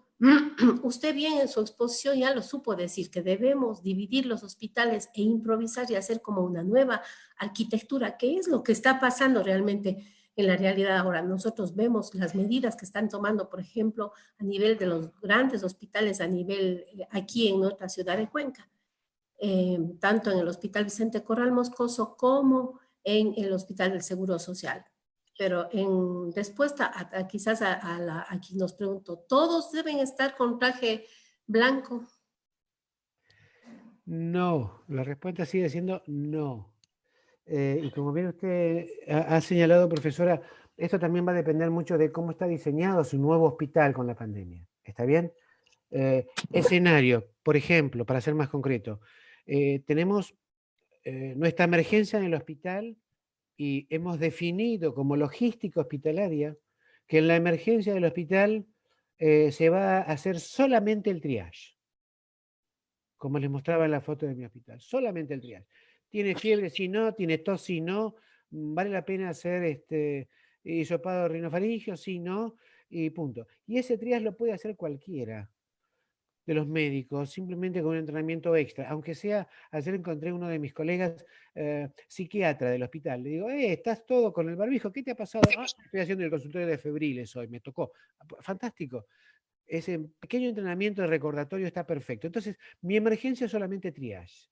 Mis emergentólogos preparados para la emergencia, la reanimación cardiopulmonar, para la intubación y ventilación mecánica, todos ellos van a ir a cumplir funciones en cuidado intensivo, porque no van a intubar más en la emergencia, porque no habría que intubar más en la emergencia. No sé si ha sido claro. Como les mostré allí un dibujito, cada uno requiere un traje particular. Todos deben protegerse, sí, pero no todos tienen que estar con el traje de astronauta como están allí los que están cuidando la mesa de la última cena. No necesariamente, porque, discúlpeme, profesora, porque otro punto, colocarse ese traje, se lo cuento por experiencia, es todo un lío y sacárselo es otro, porque usted mismo se puede contaminar al quitárselo. Hay trajes autónomos que incluyen oxígeno propio, aire comprimido propio, y hay trajes que no son autóctonos, hay trajes que vienen con el casco incluido, hay trajes que ponen el casco aparte, y todo ese manoseo hace que cuando usted va a hacer el traje del astronauta, tiene que entrenarse en colocarse y sacárselo. Si no, es un costo sin sentido porque va a seguir contaminando a todo el mundo. Tenemos 2 preguntas más. Hay uno de los compañeros que dice que si los que procesan las muestras necesitan de llevar protección adicional a las que normalmente llevaban. Bien, es una excelente pregunta porque ahí tenemos 2 puntos. El que traslada la muestra, porque en términos generales, el primer muestreo es un muestreo con hisopado rinofaringio que necesita la protección básica. Tiene sus guantes, tiene su mascarilla, tiene su gorrito, si tiene pelo largo, yo no sé si ven, no es mi problema. A Dios gracias, tengo uno menos.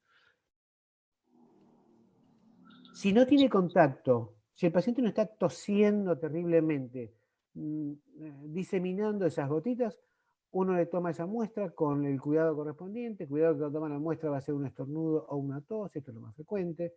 Esa muestra debe estar en su frasco correspondiente. Lo que nosotros usamos como protocolo es la doble bolsa de protección para llevarla a su lugar de procesamiento. Tampoco permitimos transportes automáticos. En nuestro hospital hay sistemas de balas neumáticos para todo lo que es laboratorio. No se lleva en persona. Cada día es una persona determinada en que con su equipo de aislamiento básico, con las muestras, baja al laboratorio a dejar las muestras, y que procesa el laboratorio debería tener una protección de las mínimas, porque no tiene riesgo de que la muestra se le desparrame en la cara. Tiene que ser cuidadoso en el manejo de muestras. No es un problema de virus inhalatorio, como para que tenga riesgo que cuando hace las diluciones o cuando hace el procesamiento propiamente dicho por el método que ustedes decidan hacer, de diluciones y demás, no hay riesgo de que si aerosoliza la micropartícula usted la va a aspirar. Esto es contacto directo. Entonces, si se cuida del tratado de las muestras con el cuidado común, cada muestra que procese tendrá que levantarse del lugar, lavarse las manos completamente, hacer el tratamiento del descarte de la muestra como corresponde también, que es otro tema, el descarte de las muestras, el descarte de la ropa de los pacientes COVID.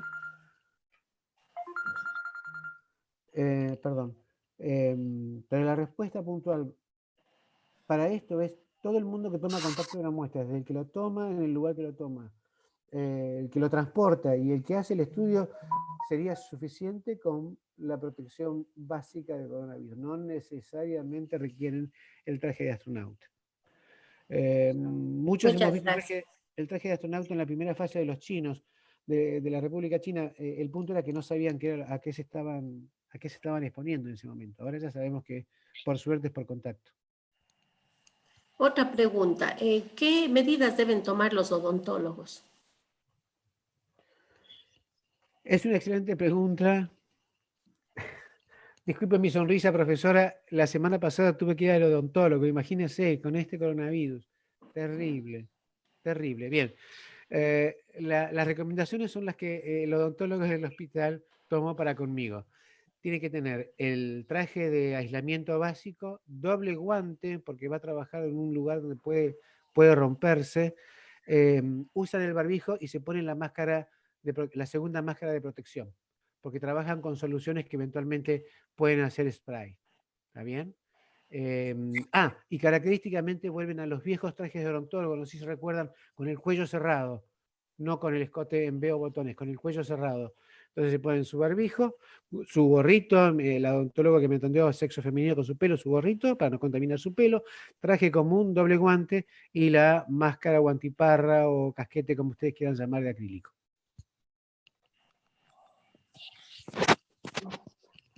Tenemos muchas preguntas, ¿no? Voy a ir diciendo algunas nada más. Si un paciente se recupera de COVID-19, ¿se vuelve inmune? Lo que está demostrado hasta ahora, la respuesta es sí. De allí esa tesis que todavía no hay demostración suficiente de usar el suelo de convaleciente, porque ya tiene los anticuerpos para tratar a los pacientes severamente infectados.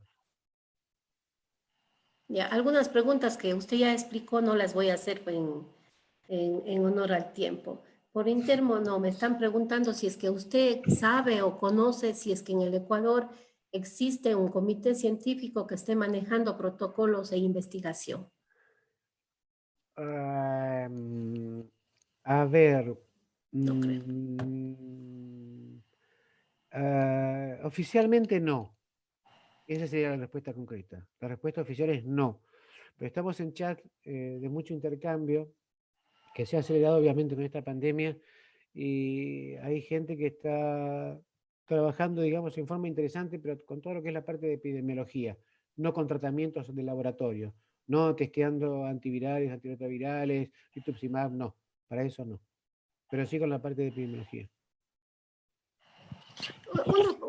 Algo interesante que a lo mejor todos es curioso y desearían saber el por qué todos tenemos respuestas diferentes, es la diferencia de la contaminación que se dio entre Guayaquil y Quito.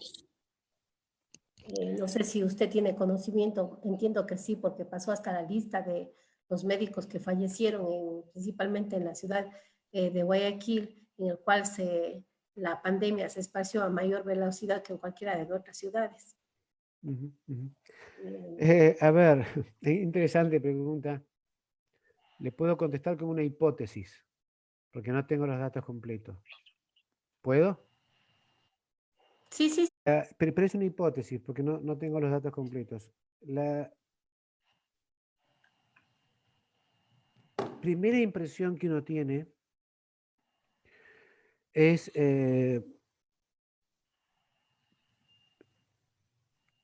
que las medidas, las previas del pico de brote, fueron subestimadas. Es la primera sensación que uno tiene. Sobre todo en ciudades populosas, hermosas como Guayaquil, no tanto como Cuenca, por Dios, pero bueno, hermosas también, populosas como Guayaquil, con mucho turismo, con un malecón espectacular, con playas cerca. Como ha pasado en mi país en su momento, algunos se han tentado de hacer la cuarentena o ese periodo sin contacto social a la playa y después regresa. Da la primera sensación es que las medidas de prevención del pico de brote no fueron tomadas al 100% y a pie juntillas. El otro punto, también como hipótesis, es por el sistema de salud. Nuestro sistema de salud hace que un médico pueda tener pluritrabajo, o sea, trabaje en el Hospital Fernández y después tenga su consulta privada o tenga otro hospital donde está laborando. Pero no tiene varios pacientes en consulta privada y varios pacientes en varios lugares distintos. Eso hace que el FOMITE viaje todavía más. Y es altamente probable que el contagio haya sido muy paciente dependiente, pero en segunda instancia muy colega dependiente, llevarlo de un lugar a otro. Son hipótesis, porque claramente ha explotado en Guayaquil y no es lo mismo en el resto de Ecuador. Bueno, A algo pesar de que la cantidad de miles contaminados que reconoció el secretario, ¿no? Perdón. Ajá, algo que sucedió aquí que, bueno, presenciamos así también, no a ciencia cierta, pero se vio que cuando iniciaron las medidas se transportaban en buses para irse de vacaciones a la playa. Y muchos videos que decían que a Guayaquil no les va a afectar porque el COVID muere a la temperatura de 26 grados y que ellos en la mañana ya están a 28, a 30, entonces es imposible que ellos sean una fuente de contaminación y jamás cumplieron con las medidas que se tomó para evitar la diseminación. Eso por una parte. Tal vez una explicación qué es lo que vimos que pasó y otra pregunta que están haciéndoles dentro de Perdón. las múltiples preguntas que lo hacen. Siga, doctor. No, con respecto a los autobuses, es muy interesante eso. Una de las primeras medidas que se tomó acá en el país es que la gente que debería laborar en las cosas básicas que se permite la circulación, muchos requerían de autobús. Fue muy interesante porque la medida que se tomó es, ok, los autobuses van a funcionar para esa gente, pero solamente se permiten pasajeros sentados, nada de pie, entonces no había más alternativa que esperar el otro autobús, todos aireados y con un respeto de distancia social bastante interesante. Tal vez les ayude también para sumar a su hipótesis. Disculpe, doctora. Ajá. Si los cadáveres son medio de contaminación. Esa es una de las múltiples preguntas que tiene usted, que estoy leyendo así rápido para irlas haciendo. Bien, excelente pregunta. El tratamiento, a ver, ¿recuerdan el diapositivo que les mostré con los distintos materiales, cuánto sobrevivía el virus según los distintos materiales?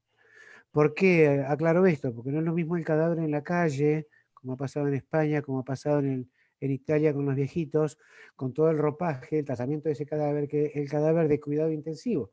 El cadáver de cuidado intensivo, disculpe la expresión, muerto el perro, se acabó la rabia.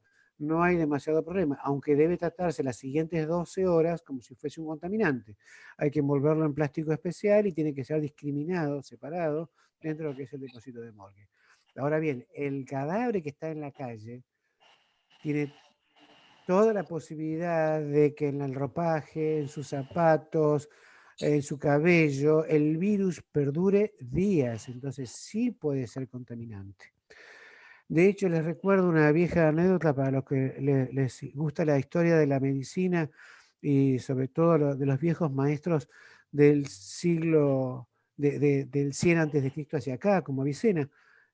Una de las formas de hacer la guerra era tirar los carabes enropados en los reservorios de agua cuando uno quería tomar alguna posesión fortificada, porque sabían que de esa forma podían sobrevivir más la peste o el bicho que sea que tenía ese que estaba fallecido, ese soldado que estaba fallecido, de esta forma poder ganar la batalla más rápido.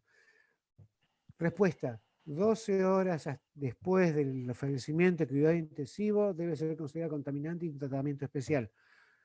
El que está en la calle, cuidado, puede estar días siendo contaminante por todos los ropajes. Muchísimas gracias. Otra de las preguntas que logro leer, porque hay varias, ha mencionado, doctor Camputaro, del mínimo riesgo de los niños. ¿Hasta qué edad de pecho infantes escolares? ¿Qué hay de la contaminación con fruta, como ejemplo guineos? Bien, interesante. Ese es un espectro no del todo respondido. Sí sabemos que los infantes, por eso se prohíbe la circulación de escolares y demás, son portadores, la gran mayoría portadores sanos. Son nuestros peores enemigos los niños en este momento. Pero hay internados ya niños de 6 añitos hacia arriba. No se ha detectado transmisión por la leche materna, ante esa duda. Y lo que se ve ahora estadísticamente hablando de la población latina, ya tenemos adolescentes que pueden tener un poco más que una gripe fuerte, pero no la forma de explosión autoinmune de la tercera fase del COVID con tasas de mortalidades muy altas. Respuesta: de eso que nos decían los chinos, no, los niños tranquilos hasta los 17 años, de ahí para arriba vemos qué pasa. No, tenemos algunos más jovencitos, algún infante de 6 años reportados, pero sobre todo, y el gran riesgo de los niños es que la gran mayoría que pescan el coronavirus van a pasar como una rinitis común y corriente de las de siempre y nos van a contagiar a todos los adultos. Ajá. Otra pregunta es que si posterior a la infección del coronavirus queda alguna secuela. ¿Podría quedar con anemia, con anosmia? Mire, excelente pregunta, profesora. Quiero dar una respuesta muy contundente. El coronavirus con medidas epidemiológicas se puede frenar. Y la peor secuela que puede tener de un coronavirus es morirse. En el intermedio, aún con distrés respiratorio, usted después se va a recuperar. Todo lo que usted preguntó, anosmia, falta de gusto, lo va a recuperar, despreocúpese, porque no es destrucción directa, ¿está bien? Pero la peor secuela es morirse. Disculpe el eufemismo que estoy utilizando.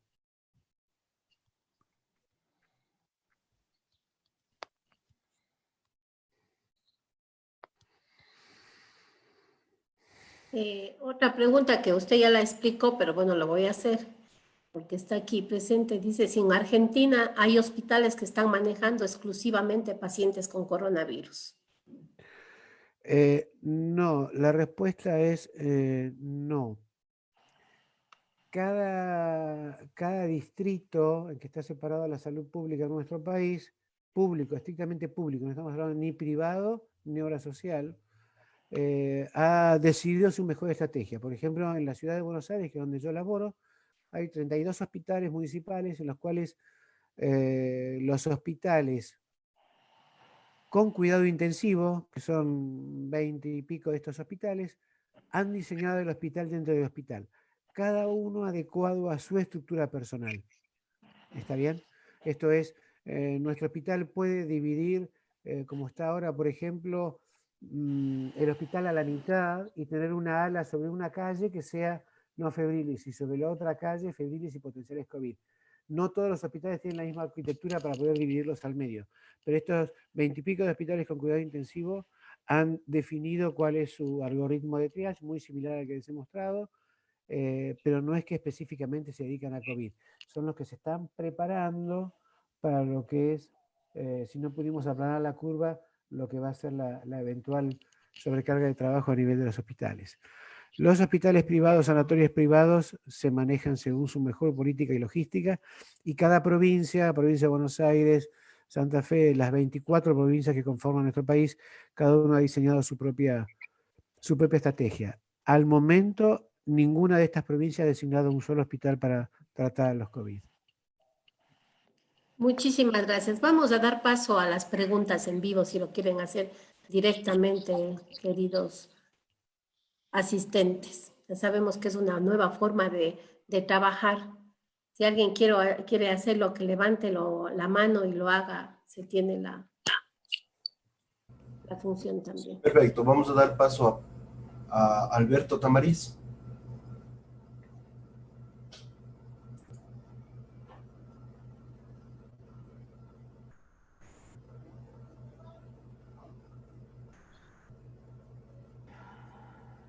Aló.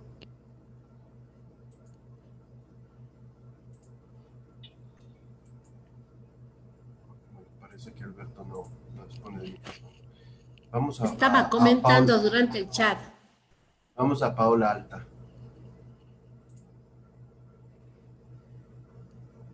Qué gusto, mi estimado doctor, poderle escuchar. Siempre muy contenta y agradecida de todo el conocimiento que usted nos hace llegar. Un abrazo desde acá de Ecuador.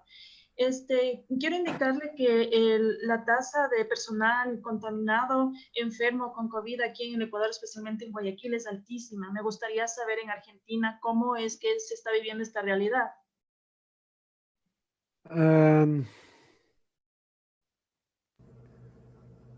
A ver, Paola, un gusto siempre saludarla. Gracias por la buena recepción. Tenemos dos vertientes para sintetizar la respuesta y dar lugar a otras preguntas. En lo que es el sistema del gobierno de la Ciudad de Buenos Aires, todas las medidas de protección del personal se tomaron hace un mes atrás para que haya la menor cantidad de bajas posibles, desde el punto de vista de necesidad de cuarentena. De allí la anécdota que les comenté de este ex jefe de residente que fue nuestra primera cuarentena del servicio de cuidado intensivo. Es muy baja la tasa de contaminación, médicos y enfermeros en todo el que es el sistema del gobierno de la Ciudad de Buenos Aires. Punto aparte. En los sistemas privados de salud, aún en la Ciudad de Buenos Aires, que tienen su propia política y su propia estrategia, impresiona que la tasa es más alta. No hay un número exacto, pero por los grandes hospitales y por los compañeros que compartimos información dentro de lo que es la Ciudad de Buenos Aires, no estima que más o menos un 5-8% del personal, esto es enfermeros, mucamas, personal de laboratorio y de rayos y médicos, más o menos un 5-8% de ellos están en cuarentena. Sobre todo en los hospitales donde trabajan con recepción de pacientes, derivaciones de pacientes de afuera. Nosotros también trabajamos con derivación de pacientes, pero dentro del sistema, no bien del sistema privado. En el sistema privado reciben pacientes de la Ciudad de Buenos Aires, de cualquier lugar del país y les corresponde allí, y tal vez eso ha tenido alguna influencia en lo que fue relajar con las medidas de precaución y aislamiento. Pero en términos generales, más que ese porcentaje no es en la Ciudad de Buenos Aires. No tengo un número específico para el resto del país, Paola. Listo, muchísimas gracias, doctor. Vamos a dar paso a otra persona. Gaspar Herrera.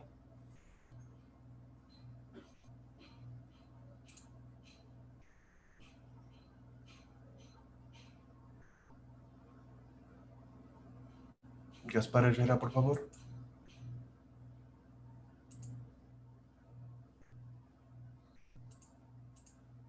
Bueno, parece que tiene algún problema de conexión.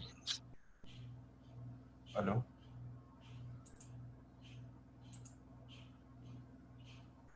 No tiene conexión, no sé. Vamos a dar paso a Leonel Cáceres.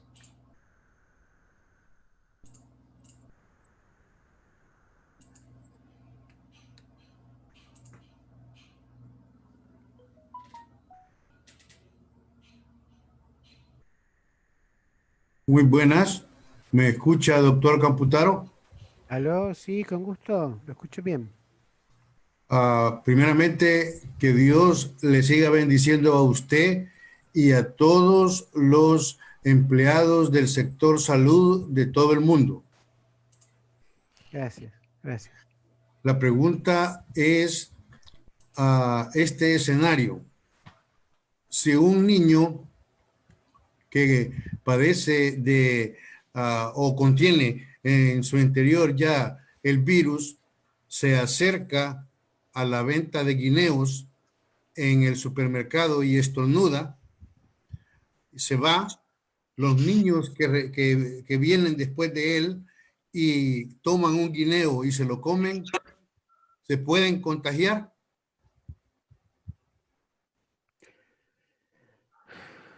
Buena pregunta. Va a contagiar a todos aquellos que tengan contacto. No hay reportados contagios de coronavirus por ingestión de algo contaminado. Ese fue el inicio de la mutación del coronavirus, pero no porque usted coma una fruta contaminada. El punto es que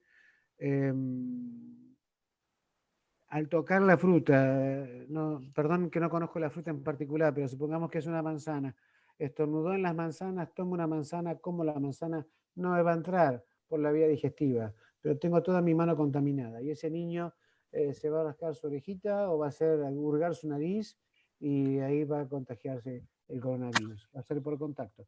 De hecho, les mostré las pruebas fecales por lo que es la probable contaminación oral con los test y vieron que la tasa es absolutamente baja.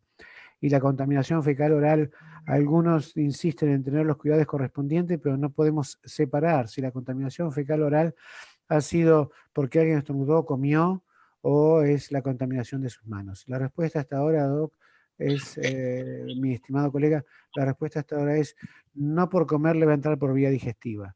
Sí le va a entrar por mucosas y después se anda restregando con su mano contaminada.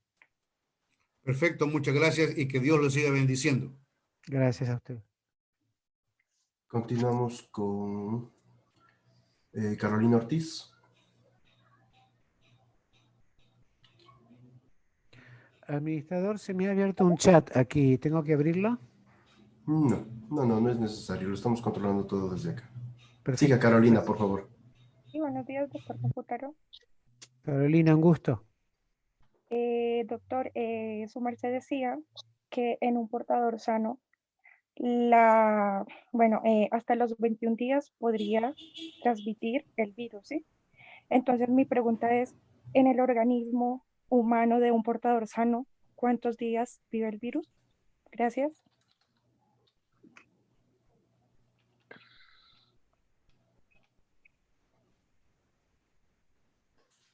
No.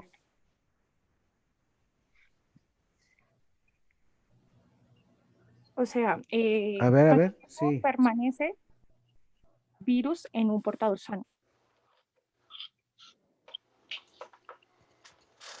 ¿Es posible saber que esos datos se tienen?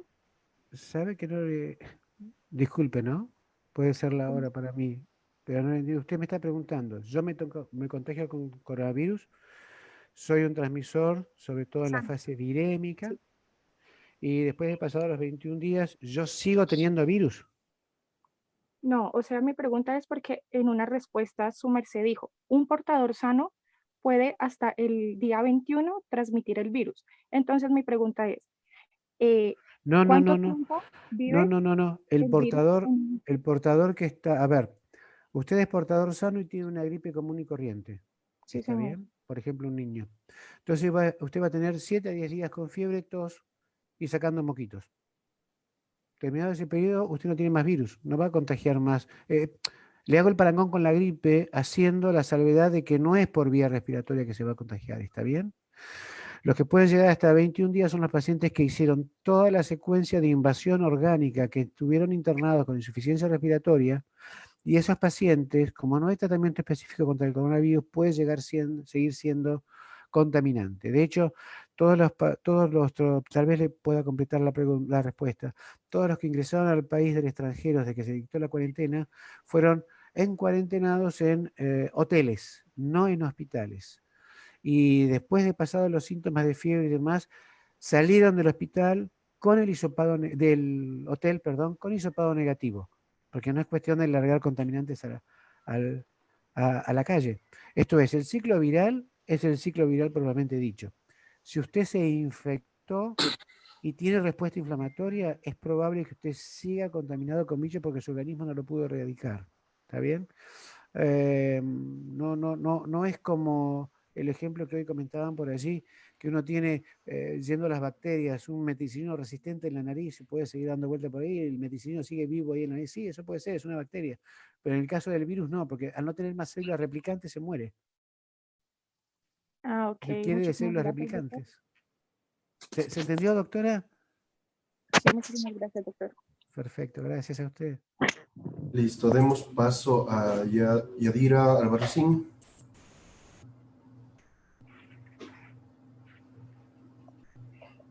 Buenos días, doctor Camputaro. Yadira, un gusto, buenos días, le escucho bien. Tengo una pregunta. En el caso, nos mencionó de la pérdida de olfato en los pacientes con COVID. ¿Es un síntoma que sufren todos los pacientes infectados con COVID o es un síntoma que se ha dado al azar en ciertos pacientes? No, 12 a 15%, no todos. Ah, ya, ok, esa era mi pregunta. No, ojalá, sería mucho más fácil hacer el diagnóstico. Sí, Por eso gracias. las demás cosas. Pero es un dato interesante. A ver, es muy buena su pregunta, porque si está, es COVID. Esa es la diana de esto, ¿no? Ya, Gracias por la pregunta. Gracias, doctor. Perfecto. Vamos con Freddy Cárdenas.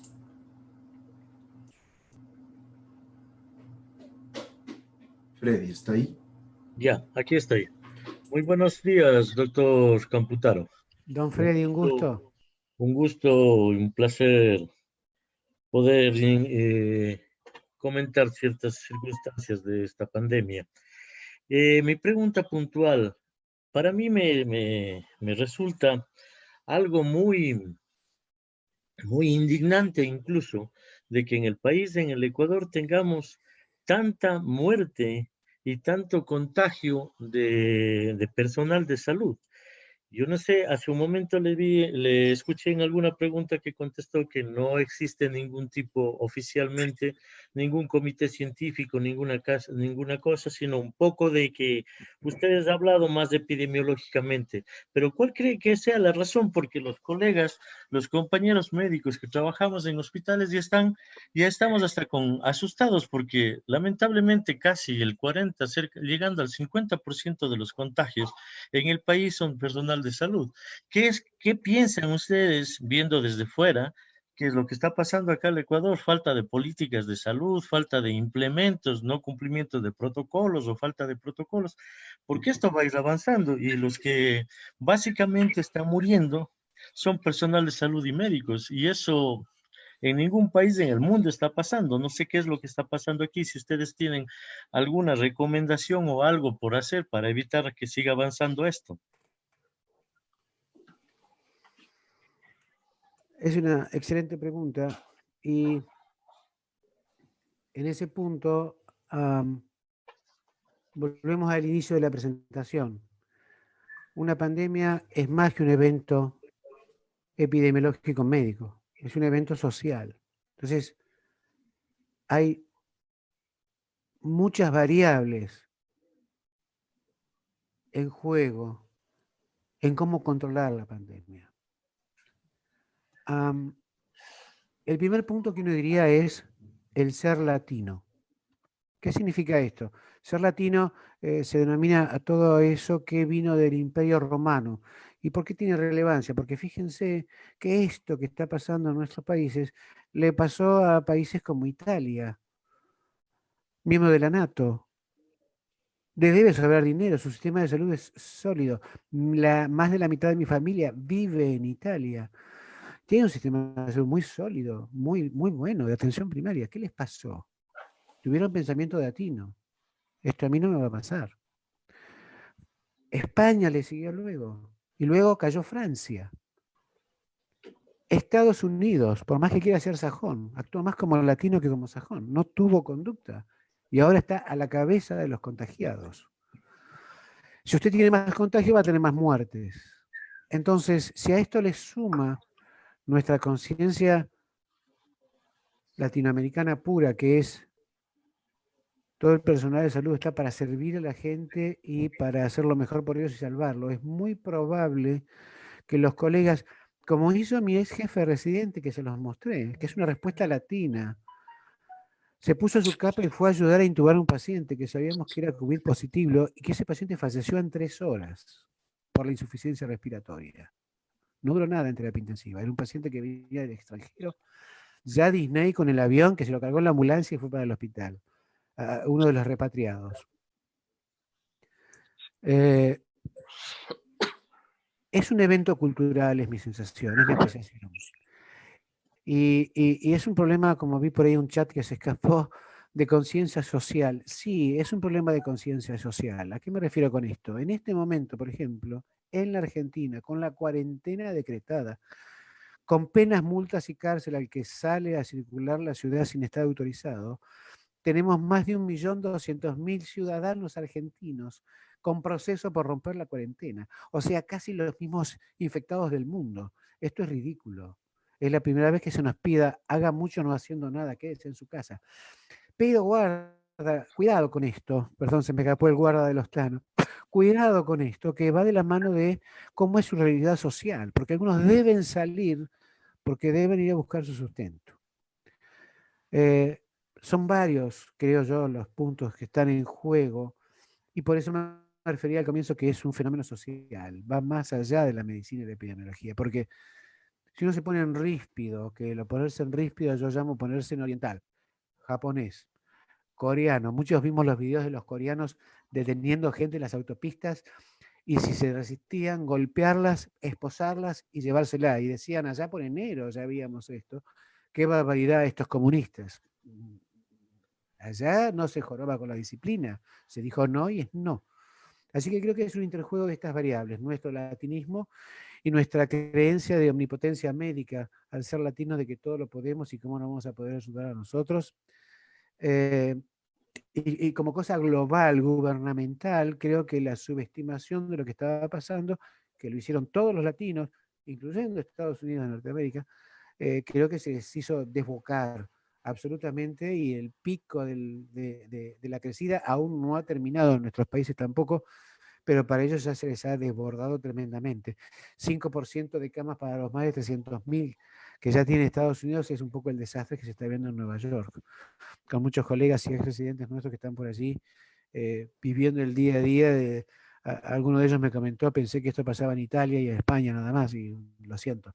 No hay dinero que pague la falta de civilidad y la parte de seriedad epidemiológica. Así que es una suma de cosas. Es muy interesante su pregunta, pero hay que analizarla desde el punto de vista sociológico. Ahora bien, punto aparte, si nadie nos da respuesta, creo que uno debe dar respuesta. No médicamente como un sistema corporativo gremial rezongando, no, si no me dan esto, no hago esto, no, sino decir, bueno, miren, ok, ustedes no saben qué hacer, nosotros vamos a definir hacer esto. Dividimos el hospital así, así, así, ellos se van a encargar de esto, yo de esto, y nos vamos a empezar a cuidar. Y como hemos dado normativas que son las normativas que la CEMIUC, la Sociedad Española de Cuidado Intensivo, ha dejado a sus médicos, miren, si ustedes son 2 médicos y tienen un paciente COVID positivo y hay equipo para uno solo, entrará uno solo a intubar, y el otro no va a entrar. Y si el que entró no puede intubar, bueno, lamentable, perderemos un paciente, pero nadie más se va a contaminar. No aumentar el número de víctimas es un poco la idea de esto. Y no quiero entrar en críticas espurias de sistemas sanitarios, organizacionales, gubernamentales, porque todos, como ahora que se acerca justo Semana Santa, quien esté libre de pecado que arroje la primera piedra. Sobreprecio, no hay alcohol, no se consiguen los trajes, las máscaras todos desaparecieron, no hay ni barbijo para operar. Eso pasa en todos nuestros países, no nos engañemos, y eso pasa por una cultura que dentro de los cambios del mundo del COVID, ojalá que eso también sea positivo.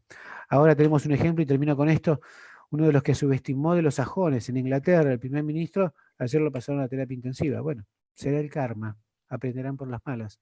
Aprendamos las lecciones de nuestros hermanos, eso sería lo ideal. Listo. Muchísimas gracias, doctor Computaro, y un gusto haber platicado con usted. Gracias. El gusto ha sido mío. Gracias a usted. Gracias por las preguntas. Me permito interrumpir. Me piden que vayamos cerrando, por favor. Sebastián, si podemos dar paso a 2 preguntas más y se cierra la charla. Muchísimas gracias. Perfecto. Vamos con Patricia Ochoa. ¿Se me escucha ahí? Sí. Patricia, un gusto, le escucho perfectamente. ¿Cómo está, doctor Computaro? Qué gusto. Yo soy bioquímica, por tanto ejerzo el laboratorio. Y estamos Uy, con me una imagino. no hago PCR en tiempo real, pero sí Ajá. con una avalancha de ofertas de pruebas rápidas. Quisiera, por favor, nos aclare, porque la probable y cierta negatividad de las pruebas ante la baja sensibilidad, ¿a qué riesgo nos lleva? Porque estoy segura que mucha población comenzará a hacer filas interminables para hacerse una prueba rápida, pero ¿qué validez realmente tiene? Muy agradecida y ha sido un gusto. Gracias por la pregunta, un placer. Todas las pruebas rápidas han recibido bastante crítica. La sensibilidad es bastante baja, pero en realidad, a ver, yo haría la pregunta más epidemiológica que bioquímica, si me permite, doctora. ¿Para qué quieren pruebas rápidas? Porque ya vimos en el tamizaje, como les mostré, muchísimas pruebas rápidas en Italia y no lograron contener nada, no hicieron aislamiento y la gente se siguió muriendo. Muy pocas en Canadá y la mortalidad es admirable. Así que ¿para qué querrían pruebas rápidas? Es la primera pregunta. Digo, porque también hay que invertir dinero. Como siempre digo, en salud pública el dinero hay que invertirlo bien, no gastar, pero invertirlo bien.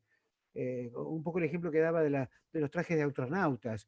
140.000 trajes de astronautas no hacen falta, por Dios, no. Seamos racionales. Entonces, la prueba rápida, con su costo, es de baja sensibilidad. Y uno dice, bueno, está bien, vamos a gastar las PCRs y las pruebas no tan rápidas, pero ¿para hacer qué? ¿Cuál sería la idea? Si uno dice, vamos a hacer segregación por hospital o por ciudad, bueno, tal vez tendría algún sentido. Pero largar testeos multitudinarios para ver quién tiene y quién no, para no tomar medidas después, no es demasiado razonable. Pero para su pregunta puntual, las pruebas rápidas son de baja sensibilidad. Si encima de esto no hay una política sanitaria detrás de la prueba rápida, positiva o negativa, también van a quedar bastante desprotegidos aunque tengan muchos tests. No sé si ha sido claro, doctora. La prueba rápida es bajamente sensible, puede tener falsos negativos, sí. Y bueno, cuidado con eso. ¿Pero qué van a hacer con esos resultados?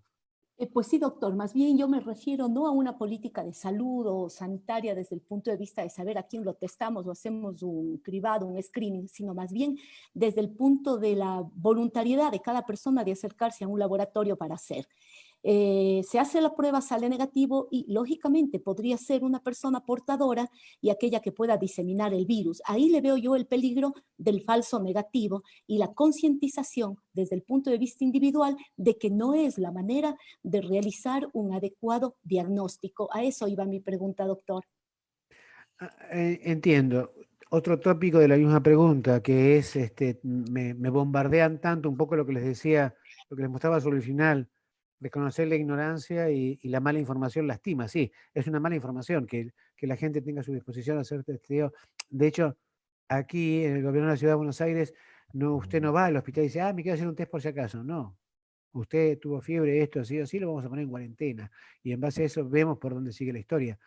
Pero sí, como política sanitaria, ofrecer los test, las pruebas rápidas, abiertamente, va a ser un circo total y el falso negativo va a seguir no solamente diseminando en su casa y en su barrio, sino en la misma fila de los que están haciendo la fila. Me parece un sinsentido, no lo recomendaría.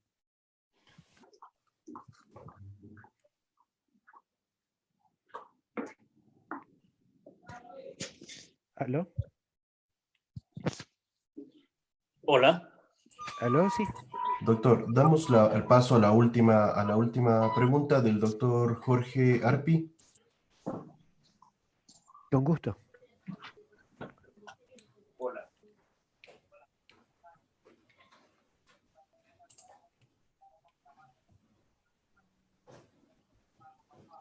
No sé, creo que no tiene prendido el micrófono. Aló, buenos días. ¿Me escucha, doctor Camputaro? Aló, sí, doctor Arpi, un gusto. Ahora lo escucho bien. ¿Cómo está? Buenos días, un gusto escucharlo.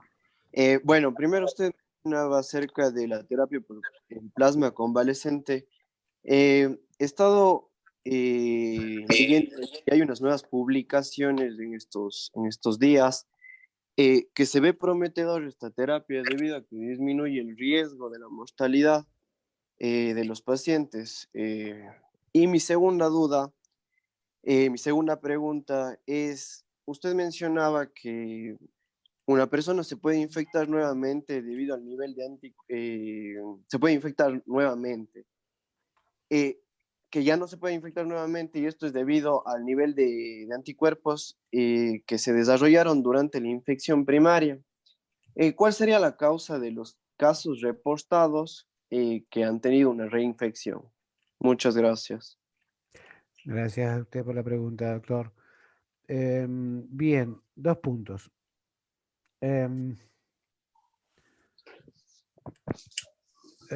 Plasma de convaleciente. El plasma de convaleciente siempre fue el primer momento en todo brote.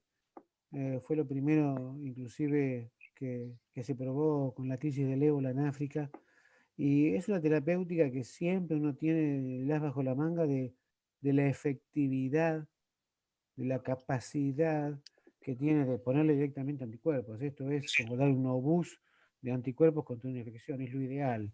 En cuidado intensivo con la sepsis siempre pensamos en algún momento tener la jeringa mágica de frenar la sepsis, sobre todo con bacteriemias positivas, con un simple obús que sea suficiente. Y si es todavía miclonal o anticuerpo, mejor todavía. Pero como les mostré del viernes de la semana pasada con calidad de evidencia, no tiene una evidencia fuerte como para uno recomendarla nuevamente. No es una evidencia lo suficientemente fuerte. Por eso repasamos las posibilidades de tratamiento y uno deja abierto a cada hospital. Por ejemplo, doctor, en el Hospital Fernández todavía estamos discutiendo si vamos a hacer algún antiviral o no. Y uno dice, pero qué loco, alguno, aunque sea lo de la primera fase, no, todavía con infectología, pero el punto de esto no es quien tiene más o menos razón, porque nadie tiene evidencia suficiente, sino haga un protocolo a ver qué tal le va. Y en unos pacientes, en unos días, vemos cómo nos fue. Así que usted dice plasma de convalecientes y está publicando miles de cosas. La cantidad de información está sobrepasando la capacidad de lectura, punto aparte, y para mi gusto, en algún momento la capacidad de entendimiento, porque estamos aprendiendo sobre esto. De allí la frase que les puse respecto a la ignorancia. Uno es ignorante. Yo no sé todo esto, no sé cómo va a seguir la historia. Sí que el mundo va a cambiar, eso casi por seguro, pero cómo va a seguir esta historia no tengo idea. Doc, voy a probar plasma de convaleciente. Adelante, Doc, cuéntenos después su experiencia, no hay problema. Algunos están usando quelantes rituximab. Adelante, cuéntenos qué tal les fue. Ritonavir. Algunos están haciendo oseltamivir, como se usó en la H1N9. Cuéntenos cómo les fue y veremos. Pero como les mostré un montón de detalles, ninguno se ha demostrado ninguno. Punto aparte. ¿Cuál es el riesgo de la reinfección de lo que se está reportando? Una de las características de este coronavirus, que ya como familia nos viene dando problemas desde el comienzo del 2000. Todos los SARS, todos los coronas, por su particular estructura lipídica con sus marcas de corona y su mutación por determinados receptores. Como, ni más ni menos que porquería, como la gripe, que todos los años tenemos gripe, todos los años nos vacunamos contra la gripe y todos los años sufrimos una gripe nueva. Ahora, con la característica de este genial bichito, cuando uno ve los reportes microbiológicos desde que empezó esta historia en China en diciembre del año pasado, a comienzos de diciembre del año pasado, ha mutado por lo menos 3 veces. De hecho, ahora podemos saber cuál isotipo es el que joroba más al pulmón versus el que no, se lo mostré en una de las diapositivas. Es muy probable que uno se cure de ese coronavirus, pero que siga mutando y nos pase como el de la gripe. La expectativa es que la historia de la biología haga que mañana será en 5 años, las vacunas de la gripe tengan algún componente de coronavirus, semisintético o atenuado, dentro de lo que van a ser las gripes estacionales. Pero como la característica microbiológica del virus es eso, la capacidad mutágena, porque es una pelota de ARN rodeado de algo, y en este caso con lípidos y con síntesis de ARN que puede modificar su estructura para determinados receptores, es muy probable que siga mutando. Y que mañana, o sea, de hecho, ¿esto es del murciélago o este es el mismo murciélago que venía del viejo SARS del 2003? Es el mismo que mutó, porque siguieron comiendo, que sé yo, que sé cuándo, todo lo necesario que uno puede decir, pero el riesgo de que uno se vuelva a pescar, como están reportándose, algo parecido al corona, aparentemente sin tanto problema, y es un virus y va a seguir dando vuelta y va a seguir mutando por cada host, por cada huésped que vaya pasando. Y ahora ya llevan más de 1.300.000 huéspedes, así que ya tiene 3 mutaciones. La otra veremos que no sea tan mala. No sé si he podido responderlo, doctor. Sí, muchísimas gracias. A usted, doctor, por la pregunta.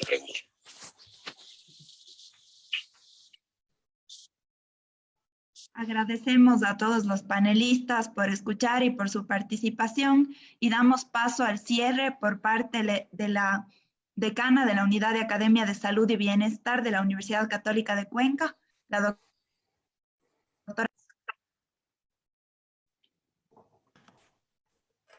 Bueno, muchísimas gracias, doctor Luis Camputaro. Nosotros muy felices y muy complacidos de haberle escuchado y de que usted haya podido compartir su conocimiento. Estamos siempre dispuestos a recibir este tipo de asesorías porque el compartir el conocimiento nos enriquece definitivamente y sobre todo saldar muchas dudas que todos tenemos. Muchas gracias. Gracias a ustedes. Gracias a ustedes. Ha sido un honor, un placer. Espero haber sido de utilidad. Somos ignorantes en muchos aspectos. Todo este desarrollo intentó clarificar algunos de los puntos claves desde la epidemiología, desde el trabajo hospitalario, desde el cuidado intensivo. A ciencia cierta no hemos tocado todas las posibilidades con la inmensidad de preguntas que puede haber y los miles de escenarios que uno puede plantear en una pandemia. Pero como corolario de esto, agradeciendo infinitamente esto, la verdad que si podemos vencer una pandemia va a ser con conducta cívica. No hay otra alternativa y desde el punto de vista de los sistemas de salud, dar respuestas serias y cuidándose al personal. Gracias. Muchísimas gracias también a los participantes, a los que nos han enriquecido con sus preguntas y espero que el doctor haya satisfacido con sus dudas. Gracias.